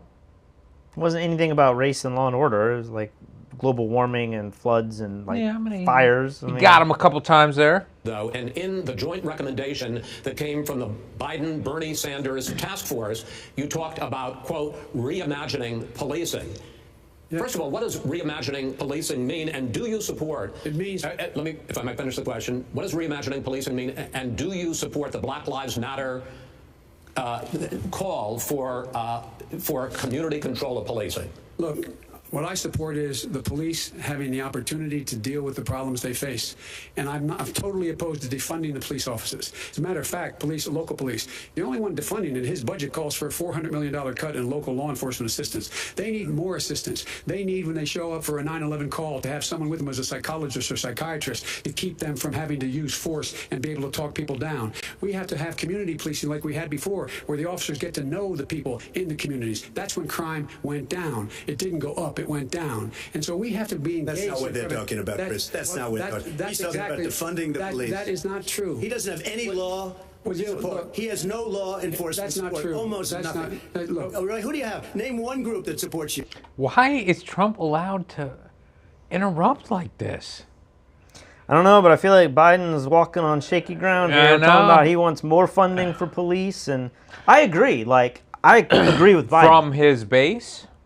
I think so. I mean, but here, I mean, is his base going to be like, we don't like his answer there, we're going to vote for Trump now? No, but they might just be like, we're not going to vote. Biden's the same as everybody else. I'm not voting. I agree with Biden. I think you got to like increase funding because it's going to take so many more resources to get these people the proper psychological treatments and therapy and all that stuff. But I don't know. I feel like he's in shaky ground here. Name one group that came out and supported you. Go ahead. Think. We have time. We don't have time to do anything. All right. Name one law enforcement group that came out and supported. Gentlemen, I think I'm going to take back the moderator's role, and I want to get to another subject, which is the issue of protests in many cities that have turned violent. In Portland, Oregon, especially, we had more than 100 straight days of protests, which I think you would agree. You talk about peaceful protests. Many of those turned into riots. Mr. Vice President, you say that people who commit crimes should be held accountable. The question I have, though, is as the Democratic nominee, and earlier tonight you said that you are the Democratic Party right now, have you ever called the Democratic mayor of Portland or the Democratic governor of Oregon and said, hey, you got to stop this, bring in the National Guard, do whatever it takes, but you stop the days and months of violence in Portland? I don't hold public office now.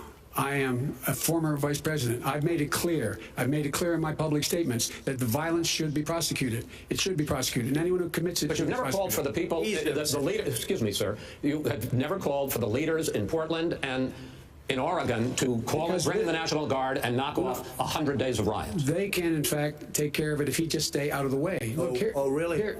Here's the thing. I sent in the U.S. Marshal to get the killer of a young man in the middle of the street, and they shot him. And for 3 days, President Trump wouldn't do anything. I had to send in the U.S. Marshal to take care of business. Go ahead, sir. And by the way, his own former spokesperson said, riots and chaos and violence help his cause.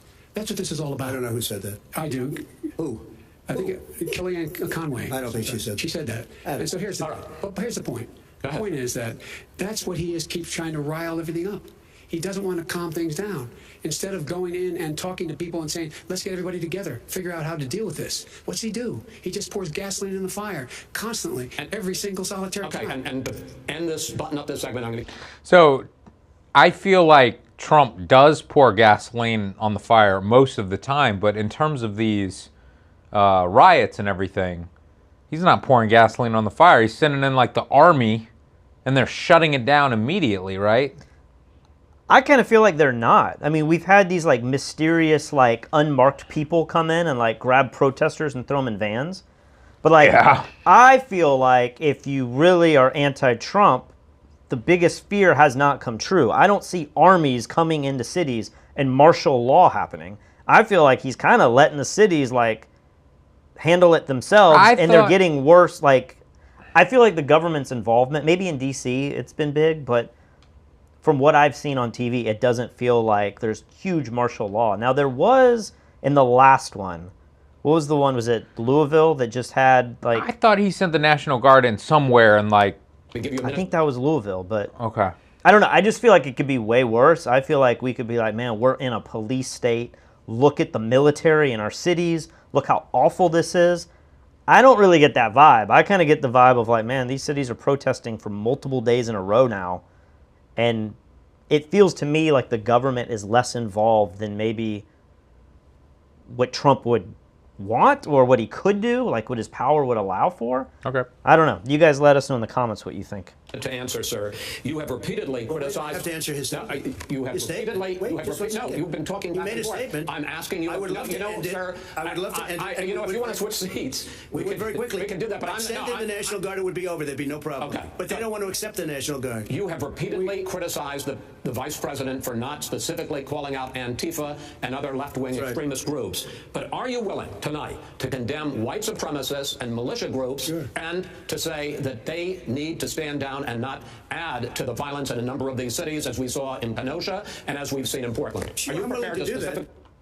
So here's a great example of where he can just say yes. Yeah. But if he puts some condition on it, but there are a lot of great people, I feel like here's a good point where he could just talk them down. Yeah, he could just be reasonable Is he going to do it? I mean, did he ask, like, can you say that, like, white supremacist or white nationalist should not get involved and step down and not add to the fire? Okay. I think he's already said yes, but I'm just waiting to see, is there going to be some condition on it? Do it. I would say almost everything I see is from the left wing, not from the right wing. So what are you saying? So, right there, he can't just say, yes, of course, but the left wing, he goes right into blaming the other side, which is... But it's not as extreme as saying there are some good people on the far no, right. No, he didn't go that far. I'm willing to do anything. I want to see peace. Then do it, sir. Say it. Do it. Say it. Do you want to call him? What do you want to call him? Give me a name. Give me a White name. supremacists and What would you like me to condemn? Proud Boys. And Proud Boys, stand back and stand by. But I'll tell you what. Somebody's got to do something about Antifa and the left, because this is not a right-wing problem. This is a left. FBI director. This is a left-wing problem. White supremacist. Antifa's an idea, not an organization. Oh, you got it. Not militia. That's what his FBI director said. Well, then you know what? No, we're done, sir. We're moving on to the next. We're moving on to that's not an idea. Everybody in your administration tells you the truth has a bad idea. Can I tell you what? You have no ideas.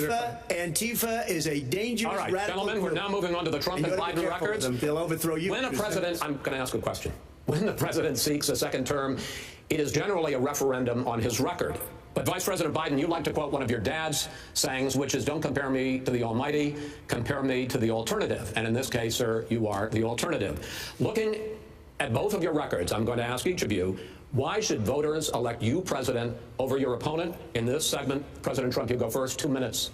Because there has never been an administration or president who has done more than I've done in a period of 3.5 years. And that's despite the impeachment hoax. And you saw what happened today with Hillary Clinton, where it was a whole big con job.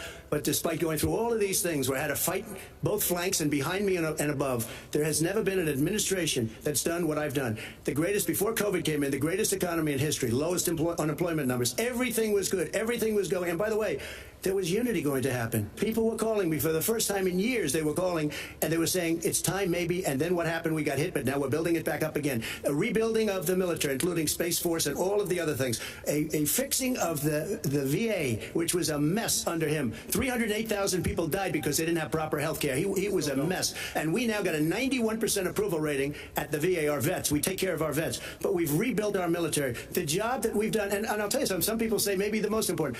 By the end of the first term, I'll have approximately 300 federal judges and Court of Appeals judges, 300, and hopefully 3 great Supreme Court judges, justices. That is a record, the likes of which very few people, and you know one of the reasons I'll have so many judges?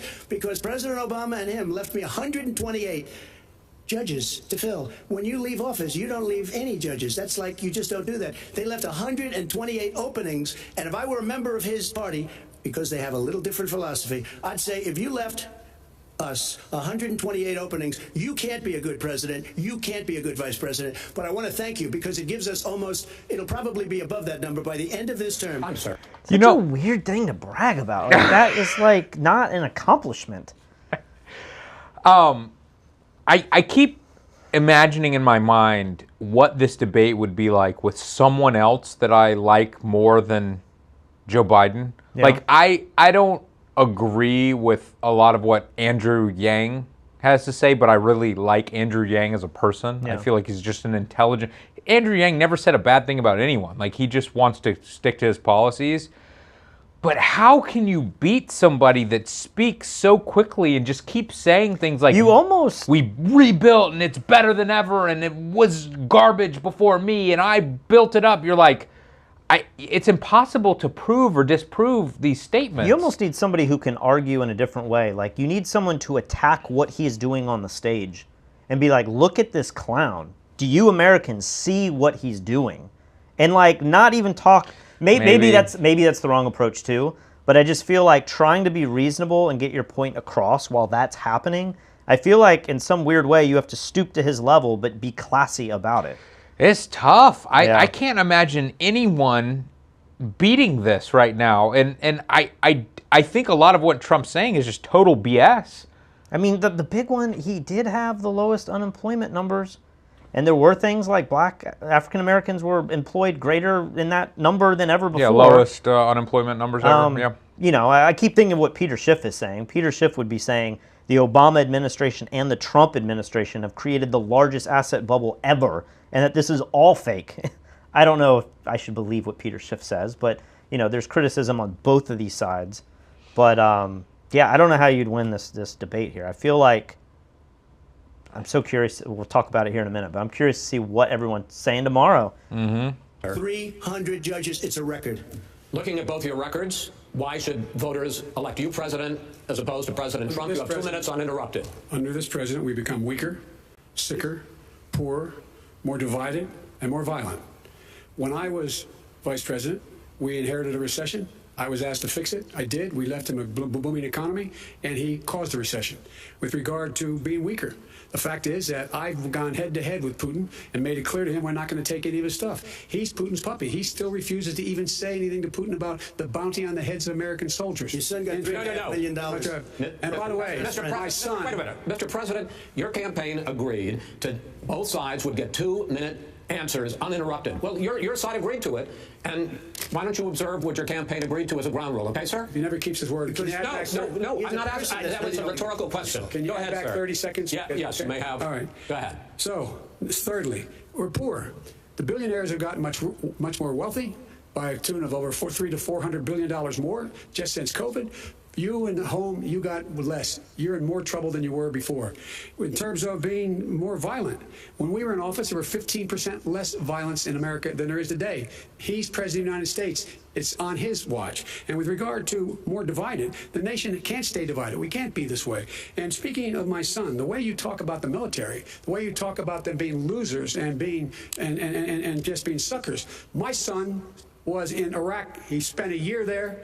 He got the Bronze Star. He got the Conspicuous Service Medal. He was not a loser. He was a patriot, and the people left behind there were heroes. Really? And I resent. Are you talking about Hunter? Are you talking about I'm Hunter? talking about my son, Beau Biden. You're talking about. I don't know Beau. I know Hunter. Yeah, Hunter got thrown out of the military. He was thrown out, dishonorably discharged. That's not true. It wasn't dishonorably. Cocaine use, and he didn't have a job until you became vice president. And once you became vice president, he made a fortune in Ukraine, in China, in Moscow, and various other places. He made a fortune. My son, and he didn't have a job. My son, like a lot of people we know at home, had a drug problem. He's overtaken it. He's fixed it. He's worked on it, and I'm proud of him. But why was he given tens of millions of dollars? He wasn't given tens of millions of dollars. That is totally discredited. You've already been discredited. We've already been through this. I think the American people would rather hear about more substantial subjects. Well, you know, as the moderator, sir, I'm going to make a judgment call here. $3.5 million from the mayor of Moscow. That is not true. That report is totally discredited. Mitt Romney on that committee said it wasn't worth taxpayers' money. That report was written for political reasons. You know, I'd like to talk about climate change. So would I. Okay. The forest fires in the West are raging now. They have burned millions of acres. They have displaced hundreds of thousands of people. When state officials there blame the fires on climate change, Mr. President, you said, I don't think the science knows. Over your 4 years, you have pulled the U.S. out of the Paris Climate Accord. You have rolled back a number of Obama environmental records.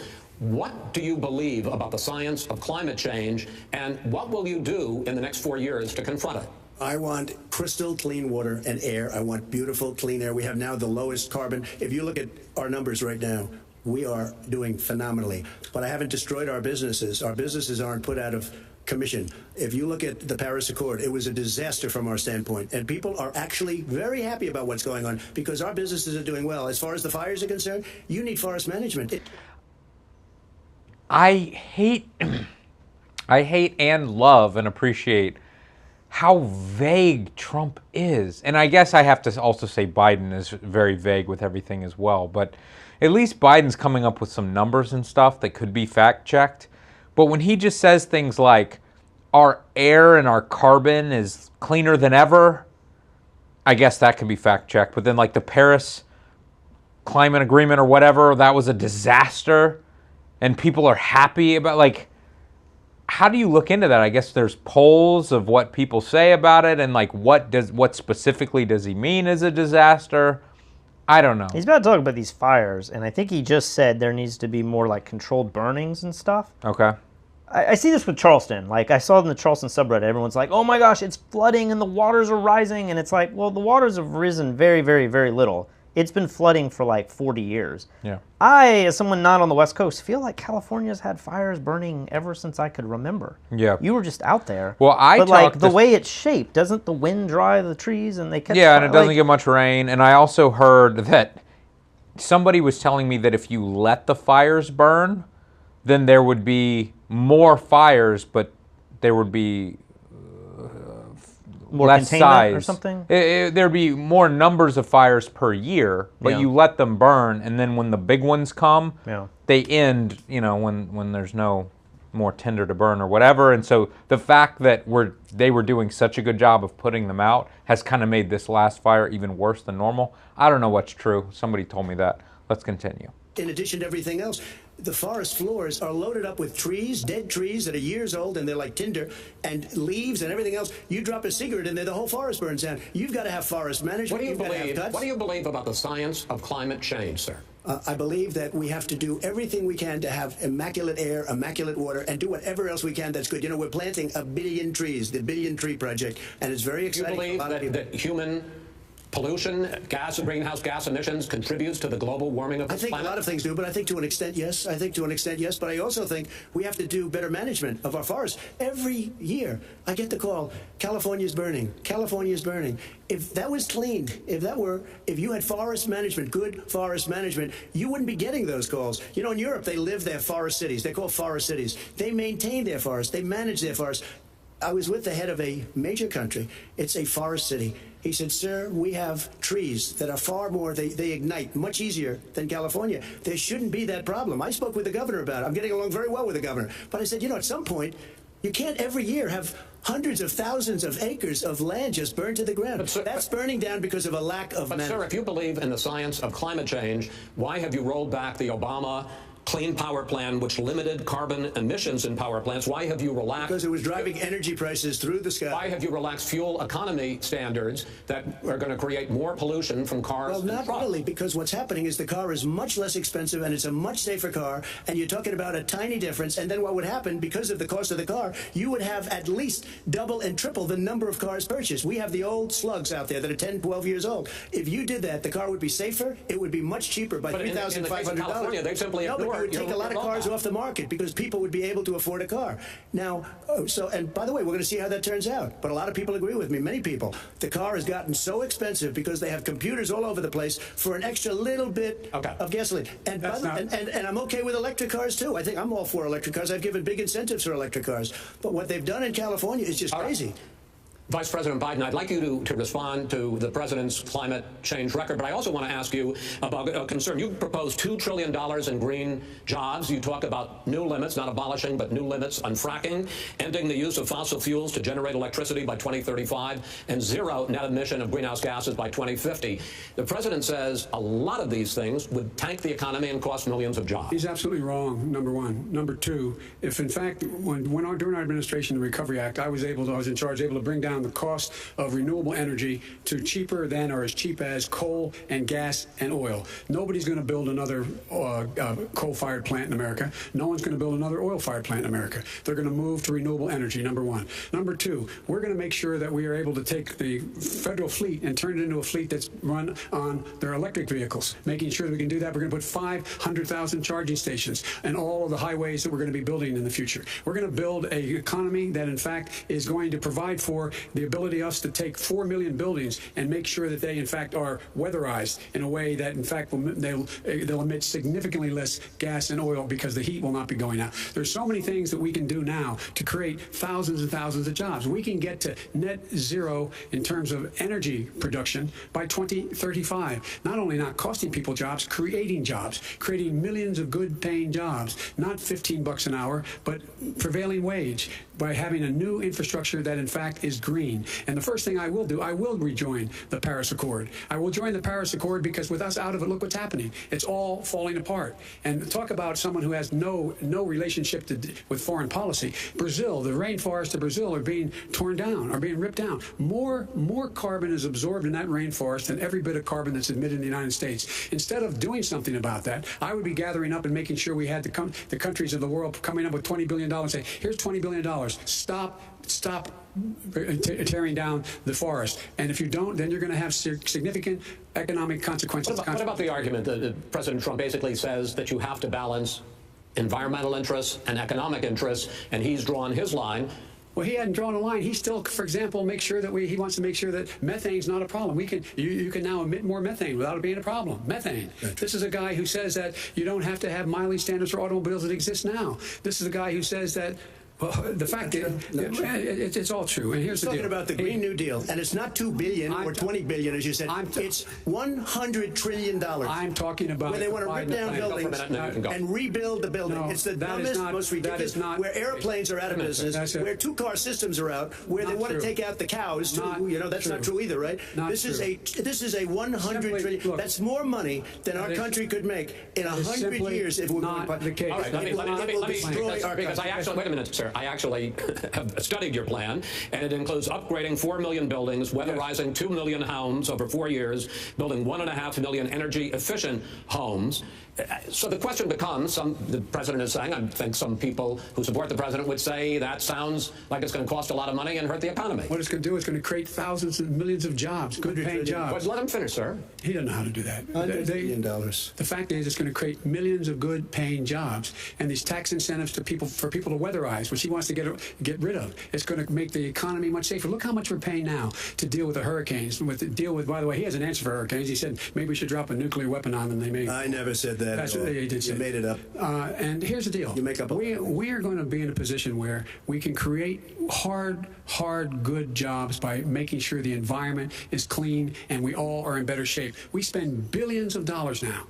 Billions of dollars on floods, hurricanes, rising seas. We're in real trouble. Look what's happening just in the Midwest with these storms that come through and wipe out entire sections and counties in Iowa. They didn't happen before. They're because of global warming. We make up 15% of the world's problem. We, in fact, but the rest of the world, we've got to get them to come along. That's why we have to get back into the Paris Accord. All right, gentlemen. Wait a minute, Chris. So why didn't he do it for 47 years? You were vice president. Why didn't you get the world? China sends up real dirt into the air. Russia does. India does, they all do. We're supposed to be good. And by the way, he made a couple of statements. The Green New Deal is $100 trillion. That is not my plan. That's, the Green New Deal is not my plan. If he knew anything about it, he made a statement about the military. He said I said something about the military. He and his friends made it up, and then they went with it. I never said it. Okay, that is what not he true. did is he said he called the military stupid bastards. He said it on tape. He said stupid bastards. I would never say that. Play it. Okay. He says stuff like that all the time. Logan here in the comments says, he makes an interesting point. I don't know if this is true, but he's saying the amount of emissions caused by automobiles is dwarfed so much by gases released by industrial farming. Like cow farts. Yeah, is that true? I mean, think so. So, like, why are we even talking, like, if we really wanted to decrease carbon emissions and save the planet, wouldn't our farming, I mean, I'm a meat eater, you're not. Yeah, I mean, wouldn't that be like? Why are we talking about cars and pollution and that sort of stuff when perhaps farming is? I mean, is it like a magnitude different, or is it just like twice? I think because most people, if you tell them, "Hey, you can't eat meat anymore," they're going to freak out. Versus, "Hey, we're going to say in 5 years from now, cars have to be 40 miles to the gallon or whatever." It's just easier for humans to do. Maybe.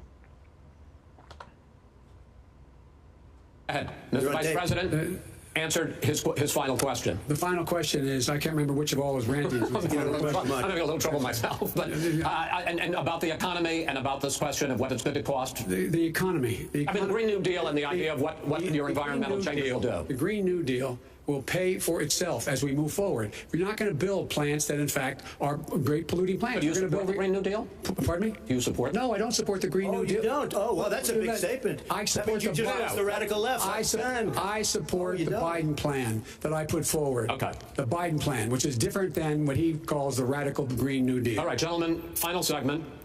Election integrity. As we meet tonight, millions of Americans are receiving mail-in ballots or going to vote early. How confident should we be that this will be a fair election? And what are you prepared to do over the next 5+ weeks, because it'll not only be to Election Day, but also counting some ballots, mail-in ballots after Election Day? What are you prepared to do to reassure the American people that the next president will be the legitimate winner of this election? In this final segment, Mr. Vice President, you go first. Prepared to let people vote. They should go to iwillvote.com, decide how they're going to vote, when they're going to vote, and what means by which they're going to vote. His own Homeland Security Director, and as well as the FBI Director, says there is no evidence at all that mail-in ballots are a source of being manipulated and cheating. They said that. The fact is that there are going to be millions of people because of COVID that are going to be voting by mail-in ballots, like he does, by the way. He sits behind the Resolute desk and sends his ballot to Florida, number one. Number two, we're going to make sure that those people who want to vote in person are able to vote because enough poll watchers are there to make sure they can socially distance. The polls are open on time, and the polls stay open until the votes are counted. And this is all about trying to dissuade people from voting because he's trying to scare people into thinking that it's not going to be legitimate. Show up and vote. You will determine the outcome of this election. Vote, vote, vote. If you're able to vote early in your state, vote early. If you're able to vote in person, vote in person. Vote whatever way is the best way for you, because he cannot stop you from being able to determine the outcome of this election. And in terms of whether or not when the votes are counted, and they're all counted, that will be accepted. If I win, that will be accepted. If I lose, that'll be accepted. But by the way, if in fact he says he's not sure what he's going to accept, well, let me tell you something. It doesn't matter, because if we get the votes, it's going to be all over. He's going to go. He can't stay in power. It won't happen. It won't happen. So vote. Just make sure you understand you have it in your control to determine what this country is going to look like the next 4 years. Is it going to change, or you get 4 more years of these lies?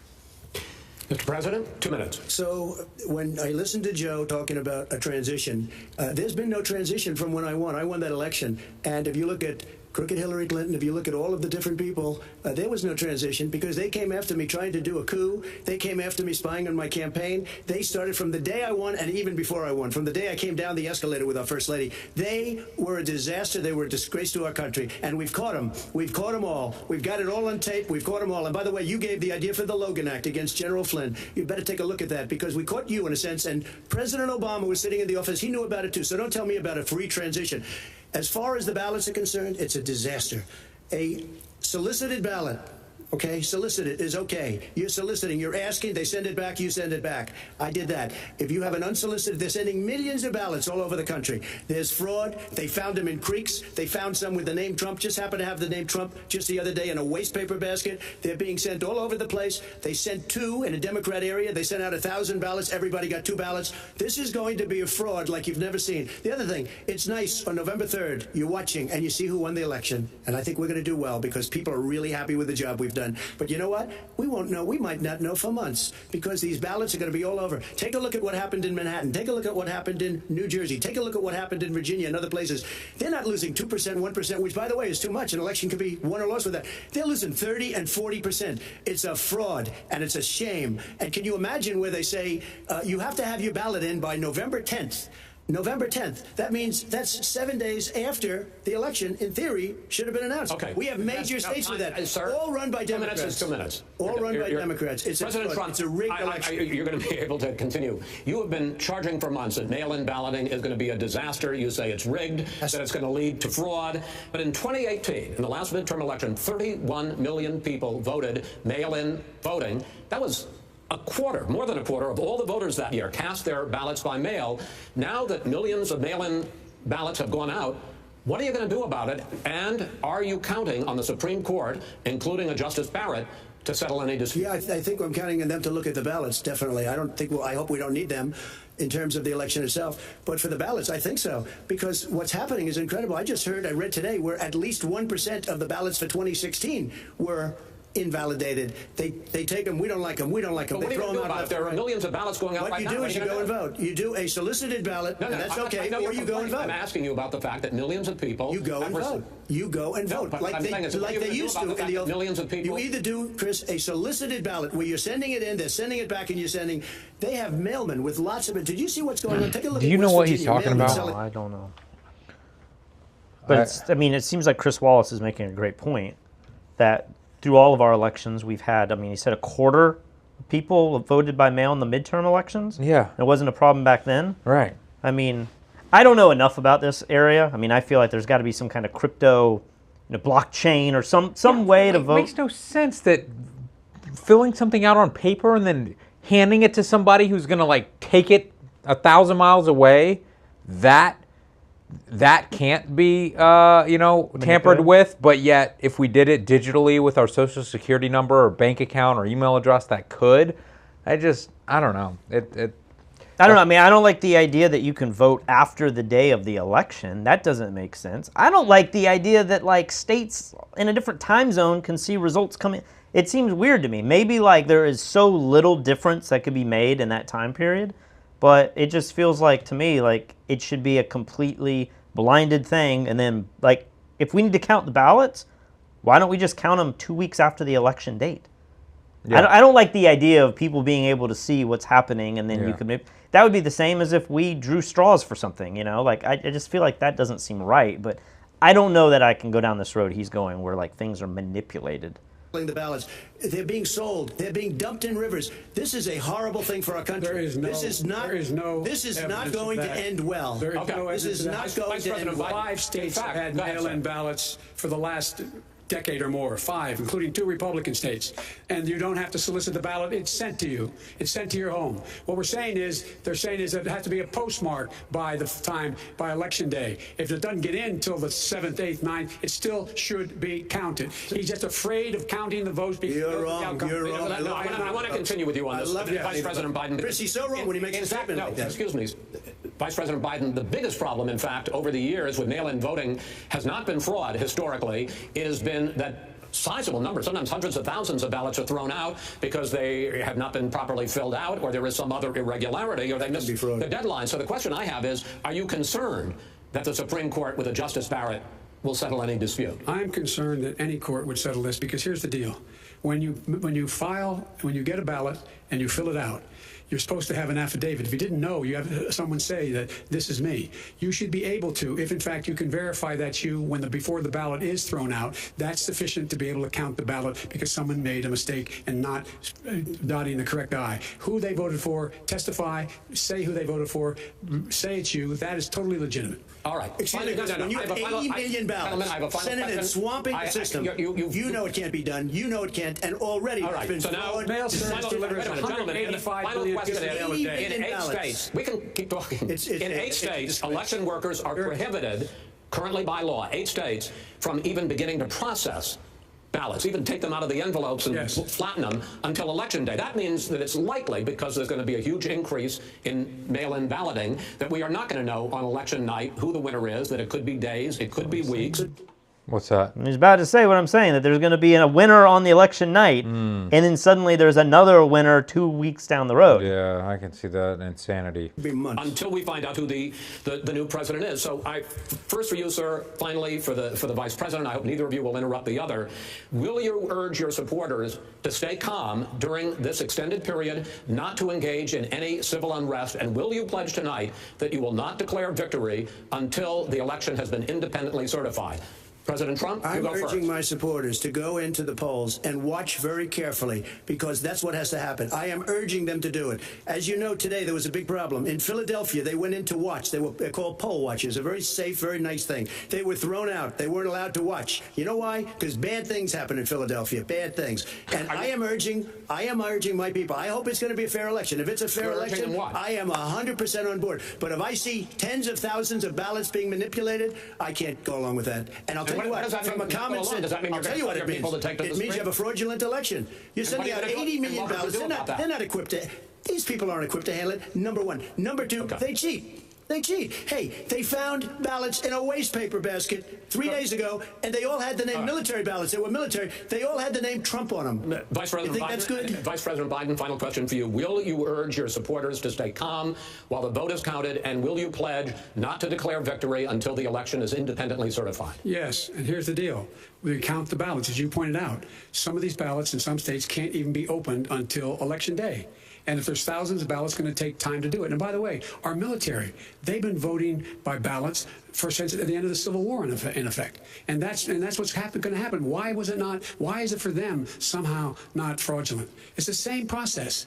It's honest. No one has established at all that there is fraud related to mail-in ballots, that somehow it's a fraudulent process. It's already been established. Take a look at Carolyn Maloney's race. You had an opportunity to respond. Go ahead. They have no idea what happened. Vice President Biden, go ahead. He has no idea what he's talking about. Here's the deal. The fact is, I will accept it, and he will too. You know why? Because once the winner is declared, after all the ballots are counted, all the votes are counted, that'll be the end of it. That'll be the end of it. And if it's me, in fact, fine. If it's not me, I'll support the outcome. And I'll be a president not just for the Democrats. I'll be a president for Democrats and Republicans. And this guy... I want to see an honest ballot count. Gentlemen, you say that's the end of it? This is the end of this debate? Honest ballot count. We're going to leave it there. To be continued as in more debates as we go on. President Trump, Vice President Biden, it's been an interesting hour and a half. I want to thank you both for participating in the first of 3 debates that you have agreed to engage in. We want to thank Case Western Reserve University and the Cleveland Clinic for hosting this event. The next debate, sponsored by the Commission on Presidential Debates, will be 1 week from tomorrow, October 7th, at the University of Utah in Salt Lake City. The 2 vice presidential nominees, Vice President Mike Pence and Senator Kamala Harris, will debate at 9 p.m. Eastern that night. We hope you watch. Until then, thank you and good night. Well, it is hard to know where to start. I'm not sure. Good gosh. That's pretty good, running 1.5 times, or 1.25. Is that what we're doing? 1.25, yeah. We ended 14 minutes past when I think it ended. Feel about so, that to be with our continued at the commentary, end. not too bad. There's something, I don't know enough about this, but it was just something that crossed my mind. Is there any chance that voting by ballot would actually potentially be worse? Like, you have to register. It's been so long since I've registered to vote. I mean, I registered here in Puerto Rico. We can't vote for the presidential election in the United States, so we're not casting a ballot for either of these 2 clowns. But you have to register to vote, and then you have to get a ballot, and you got to remember to do it, and then you got to mail it. It seems like when I voted back in the States, it would just be like I was registered to vote at one time, and then I think I'm permanently registered to vote in that district. And then I just like, oh, today's the day we got to go vote. Let me go out there and stand in line and vote. It seemed like a very quick, I don't say it was quick, but like you knew you had to vote that day and you went out and you did it. Is there any chance that we're going to have a record low voting because so many people, either from COVID or whatever number of reasons, they want to remotely vote by mail, that voting by mail could actually be really bad? I think they say low voter turnout helps the Republicans. Really? Typically, I thought if more young people and more people went out to vote, I thought that helped the Democrats more. But I don't know. I just wonder if having to do all the extra steps and like write something down and put it in the mail, put a stamp on it. Maybe it's free postage. I don't know. I see what you're saying. Could it be like there's more things to get in the way? And hardcore conservative Republicans would go through those steps, but younger, lazy liberals are just going to go, you know what, this is too complicated. I'm not even going to vote this year, potentially giving it to Trump again. I mean, I think the people that vote in person are going to vote in person, or they're going to do the steps needed to do those ballots.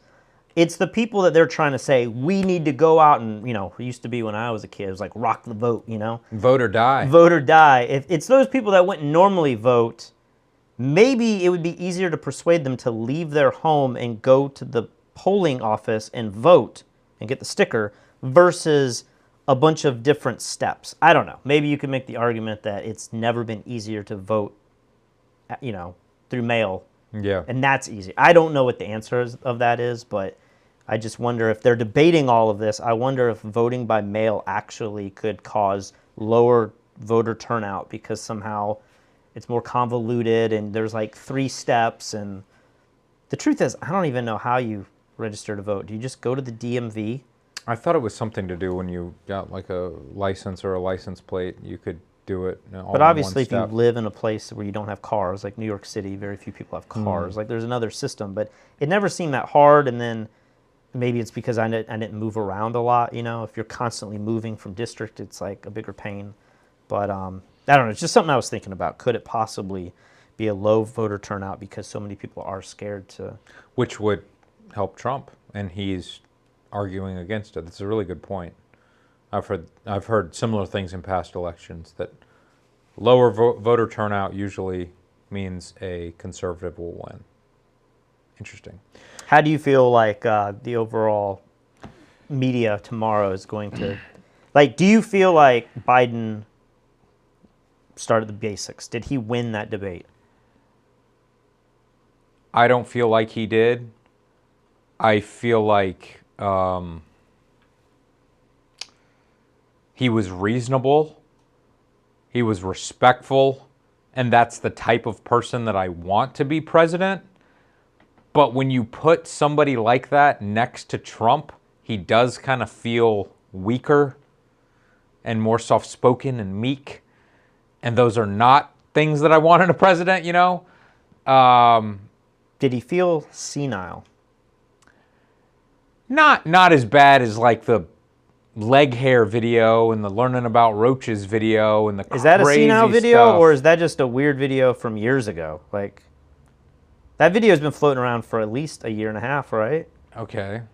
I don't know if people are using that as a claim that he's got mental illness or like, I don't know what that is, but I feel like he was fairly sharp. I didn't feel like there was anything. He stutters a little bit. So do I. He made a couple of little mistakes. Like, he made more mistakes than Trump did, I feel like. Yeah. But he was also more precise with what he was saying than I what would Trump watch was. Biden and I wouldn't say after watching that he had any kind of, health issue. I wouldn't feel like I would not vote for him because of a, impending death or something. But we got a couple of super chats here. Pablo says, is your color half and half, or is ABC contrasting Trump to make him look older? I'm not even from the U.S., but I'm all in, and it's like the NBA Finals. I don't know about...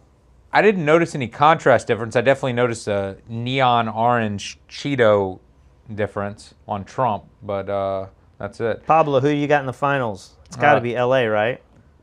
Who do you have? Oh, the best team is going to win. Miami Heat, man. Okay.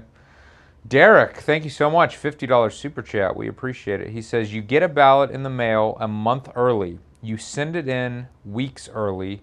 You know you voted. Request it online. When you show up to vote, what if you were removed from the voter rolls? What about states that make it harder to get registered to vote? I agree. I mean, I don't know.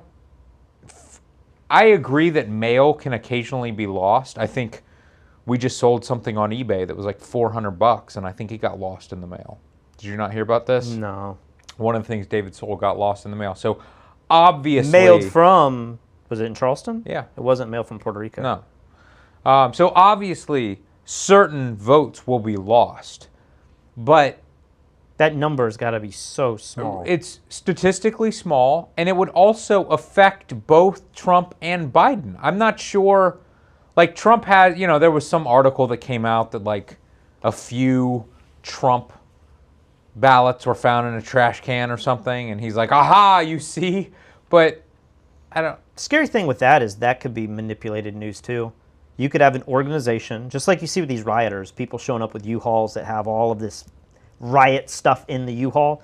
You could have somebody have a bunch of Trump, hey, let's submit all of our Trump ballots, and then we're going to go dump it in the river, and then we're going to have some investigative journalist find it in the river, and then make it up into this big story. Like, it's so hard to know what's planned and calculated But now. what is Trump suggesting? This is what I don't like about conspiracy theories in general. They're all so vague. If he said, I believe that the majority of postal workers are libtards, and they are going to open up the ballots, and if it says Trump on it, they are going to throw it away. And here's the proof that I have in this. I have video footage of someone doing it and him talking to his friends and convincing them to do it too. I'd go like, oh, wow, okay. Like, That's pretty big news. I haven't really gone down this road yet. I'm just thinking out loud right now. But is that who is throwing the ballots away? Or is it the people that receive them? The ballots go somewhere, right. Return it. If it's the postal workers opening it up, then if they open it up and it says Biden, they now have an open ballot that they can't deliver to. I know. So it seems like as you're opening ballots, you're like 50-50. Maybe if it's in a region. Yeah, where you'd go to the Republicans' like heaviest base. Yeah. In their mail, but you as a postal worker would probably also be. I don't know. It's confusing. That's what's so frustrating about Trump just making these accusations is he's not actually being clear with what he's saying. I mean, he did mention they found 6 in a wastebasket, and guess what? It was all for Trump. Like, okay, I get it, 6. But I guarantee there's going to be thousands that say Biden that are lost or confused or aren't counted or whatever as well. So I don't really get that argument. What concerns me, like, again, I don't know this whole process. I wish there was just like a special where they were like, let's show you how, I mean, maybe CNN's doing that. But they say you get the ballot in the mail a month early. Is getting registered to vote by mail the same as getting registered to vote in person? Because if you register for the ballot in the mail a month early, we're at a month right now. I mean, there's many people out there who haven't gone through this process. So in 2 weeks, you're not going to get it a month early. Now, maybe you ran out of time to get the ballot. I don't know how all that works. You see what I'm saying? I think so. So you get the mail in the you get the ballot in the mail a month early. Well, in 2 weeks, you're not going to have a month to do that. Are you then able to say, "Oh my gosh, I ran out of time to do the mail-in ballot. I now have to go in person"? Or going in person requires some other registration? It just starts to get a little convoluted here to where, like, if you were planning to do this and you ran out of time, are you able to transition and go in person and vote? Or did you now, like, mess up your chance to vote? You see what I'm saying? Yeah, if you start the process of mail-in voting, are you not allowed to go vote in person? Or not that you're not allowed to, but maybe to go in person, you needed some kind of ID card that maybe you didn't need to do it by mail. Maybe by mail it's just a social security number and like a signature and a witness's signature. I don't know. I've never voted by mail. But I don't know. I could just see like other problems coming out where maybe Trump does win and then Biden is saying like a lot of votes didn't count because people thought that they could vote by mail 3 weeks before. So you're saying everyone's afraid Biden's going to win. Trump is going to say this is crap. I have been, this is all a scam, and Biden or Trump will not leave office. But you're saying the opposite will happen. Trump's going to win, but Biden is not going to accept. I do not think there's any way that Trump wins this election. I thought he would for certain 5 months ago, but I get the vibe now that he's not. But if Trump does win, I think we're at a higher risk of going into like a civil war. I think that the Biden camp will rebel in such a more violent way than if Trump were to lose. What do you mean by Biden camp? Republicans. I think the people that are going to do damage are going to be like so many Democrats. Half of Americans are going to be so upset if Trump wins. Yeah. And they're going to do, I think they're going to do much more than if Donald Trump's going to do the most himself. I don't think most Republicans that vote for Donald Trump are going to go out and riot in the streets. No. But if Trump wins, I think the Democratic Party is going to be like, they're going to come up with either side is going to come up with every possible reason why their candidate didn't win. And if Trump wins, I think one logical way to argue it is people thought they had time to vote and they didn't get their ballots. Yeah, maybe. I don't know. I got another friend that's all about the Civil War is coming, and I'm like, Civil War? For what? Because Trump won, and he's going to make let's get into this just a little bit. I was listening to a podcast that was talking about this, and they were arguing that we're not going to go in. This guy was saying there's a 10 to 20% chance that we go into a civil war if this election is contested. If one of the parties wins by a landslide, I think we're safe. Everyone's going to be like, oh my gosh, Trump got slaughtered. Or oh my gosh, nobody came out and voted for Biden at all. I think we're safe. It's where you have one winner on election day, and then 2 weeks later, whoops, we're flipping the election because of votes. that's when we get in a situation where 50% of America is completely upset with the other party. There's no way around that. And the Civil War wouldn't look like us all getting guns and going into the streets and shooting each other. The Civil War is going to be states like California and New York saying, we do not agree and we're not going to acknowledge the presidency of Trump. We're not going to acknowledge it. I don't even know what that means, though. They're going to say we want to secede from the Union, or we want to, like, we can't do this. The state of California cannot do 4 more years of Trump. I mean, there's no way they will put up with it. I just don't know. You know, I think there's a few specific things that Trump has done that I think you can get really upset about. But for the most part, I feel like you could just kind of get really upset with the stuff Trump says, like the dumb stuff he says live. No, he's going to put this Supreme Court justice in power, and then he wins 4 more years, and he's going to appoint another 1 or 2. Or it's like, it's the things that pull us apart at the seams. It's not what Trump says, and it's not, I hate that he's a bigot, and I hate, like, it is like the foundation of America at stake here. This is what a lot of people believe. Maybe not 50-50, but like 10 and 10 on the far sides believe this kind of stuff.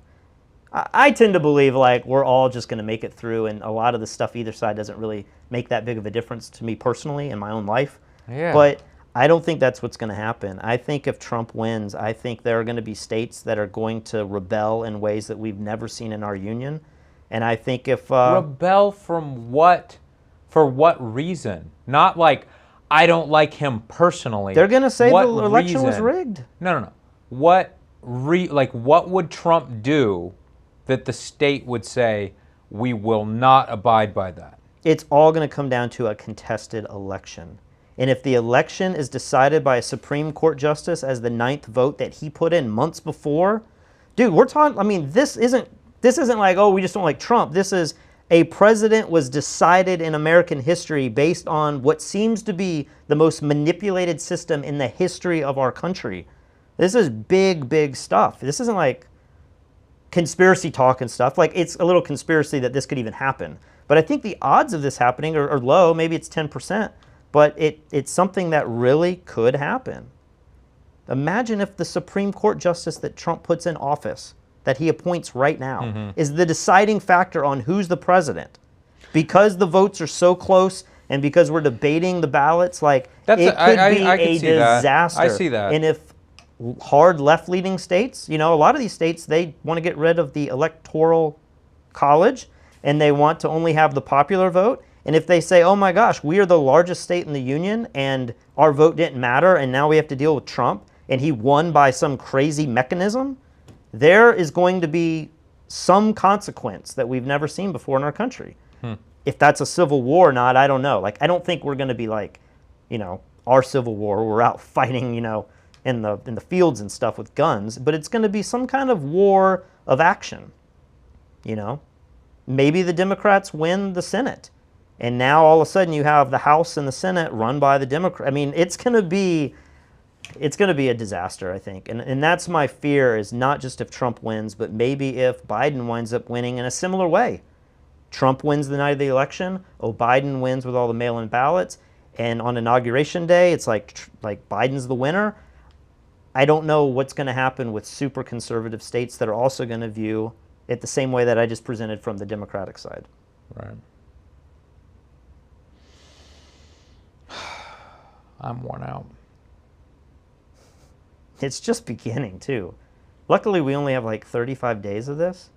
Dude, so the next one is the vice presidential debate? I think they said there's going to be a presidential debate. I thought maybe we're running out of time and this might be the only debate, but it sounds like I thought they said next Wednesday.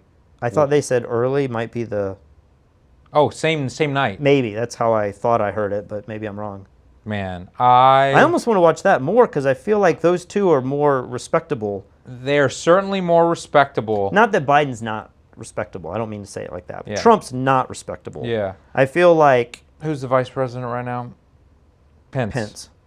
Pence and Harris would have a better dialogue. That guy, I cannot stand. Like, it's like if you could write a computer program that just it responded with the most perfect political answer. No matter what the question was, it would just be like some BS political answer. Yeah. I feel like that is the only thing that comes out of Pence's mouth.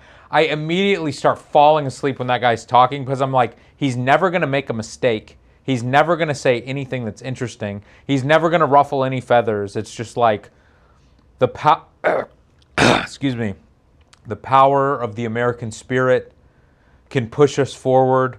Together, if we join hands, we can grow to be a better society. We believe, and you're just like, okay, we were asking you about should schools open or not. Kamala Harris has some fight in her. Like she is smart. She's going to come out swinging, and I think she's going to come out probably winning that debate, if I had to guess. I do not like a lot of the stuff that she says politically. I feel like she's kind of like anti-business owner and stuff like that. But she seems to me to be definitely the smartest of the four. Yeah, and there's a lot of people arguing that like Biden's not going to make it through his presidency. So she'll be president. She'll be the first female president. Yeah. Which I don't know. Like, I'll be excited the day that a female is president. I'll be excited the day that a woman of color is president. But it just, I'm not. I always say you got to vote for the candidate that you think is best. I'm always like, we shouldn't be voting for Hillary because it's her time and because she's a woman. Right. I'm like, there's other people. There was a lot of females running for the Democratic nominee that I think were better than Biden. The females were, and I'm like, that's who we should have been voting for. But somehow, I think Trump hinted at the beginning of this debate that like it seems like the election was rigged for Biden instead of Bernie. Bernie again. Because if you remember all that, if Warren had dropped out, there's a good chance that that Bernie would have gotten the votes needed to have at least maybe not beat Biden, but to at least got the ball rolling in his favor. He would have won those big states that he didn't win. But oh boy, so does this go down in the books as part of the coronavirus journals? I have no idea. We talked a little bit about coronavirus. We mentioned it, and so did President Trump and Biden. All right, let's call it. Yeah. I am so tired. All right, guys, thank you for watching. We will see you soon. We'll do a live critique tomorrow.